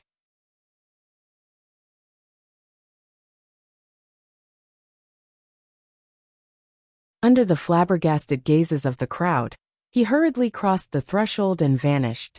What? The young Marquis of the Tang dynasty left the fief of Wuxiang and went to the capital? In the distant Turkic steppe, in the golden tent, the black wolf Yalang Agudalan's eyes widened when he heard this news, and he immediately stood up from his seat, his face brimming with disbelief. Lord Yabgu, it's absolutely true. Our people followed him and saw him leave Wuxiang, retreat through Sand Pass, and then vanish in the direction of the capital. A fierce-looking Turkic scout respectfully said as he kneeled on the ground. The western regions was a place where the Hu were mixed together, and the advantage of a place like this was that a Turk could blend in. It was not as conspicuous as it was in the capital of the Tang dynasty. Have you found out why? Why would he leave Qixi at a time like this? The black wolf Yabgo asked, his body slightly leaning forward. It was too sudden. The black wolf Yabgu was greatly surprised by Wang Chong's departure, his mind in turmoil.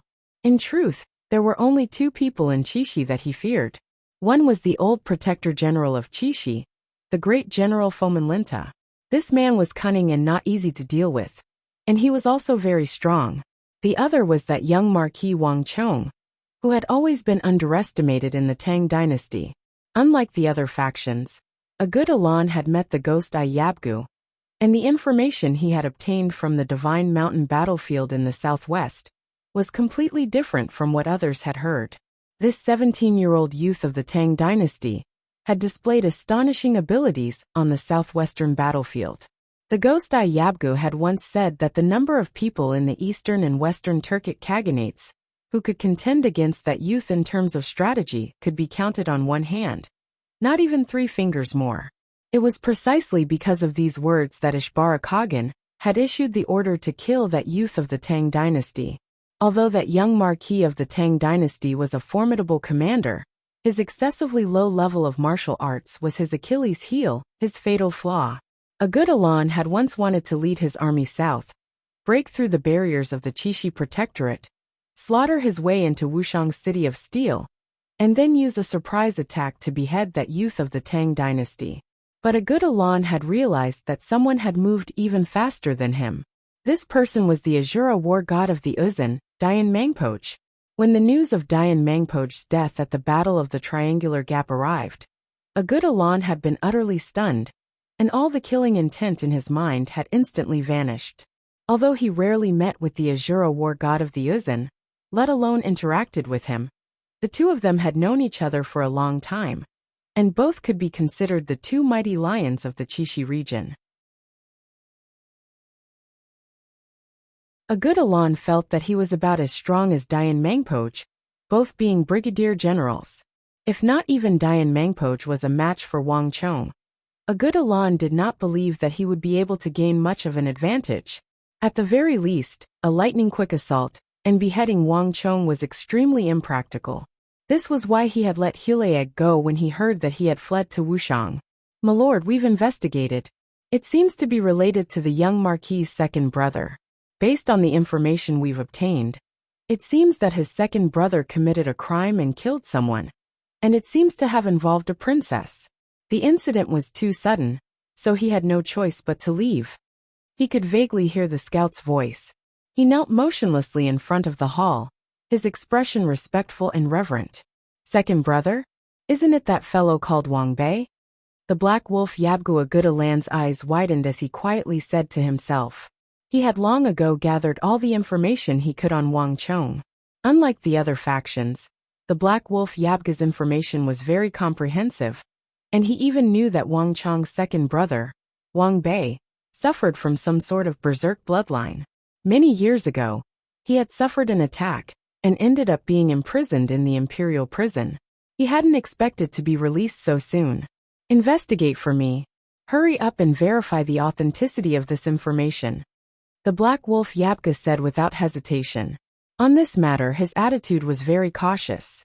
This was also his usual style. In the era of Qixi after Fomenlinta's departure, the only person a good Elan had to worry about was Wang Chong. Wuxiang wasn't close to the Qixi protectorate, but it wasn't far either. At the very least, if something happened to Qixi, Wang Chong could send reinforcements. But if not even Wang Chong was present, there was nothing in Qixi that a good Elan needed to worry about. You're tuning in to the Li Mei's Wuxia Whispers YouTube channel.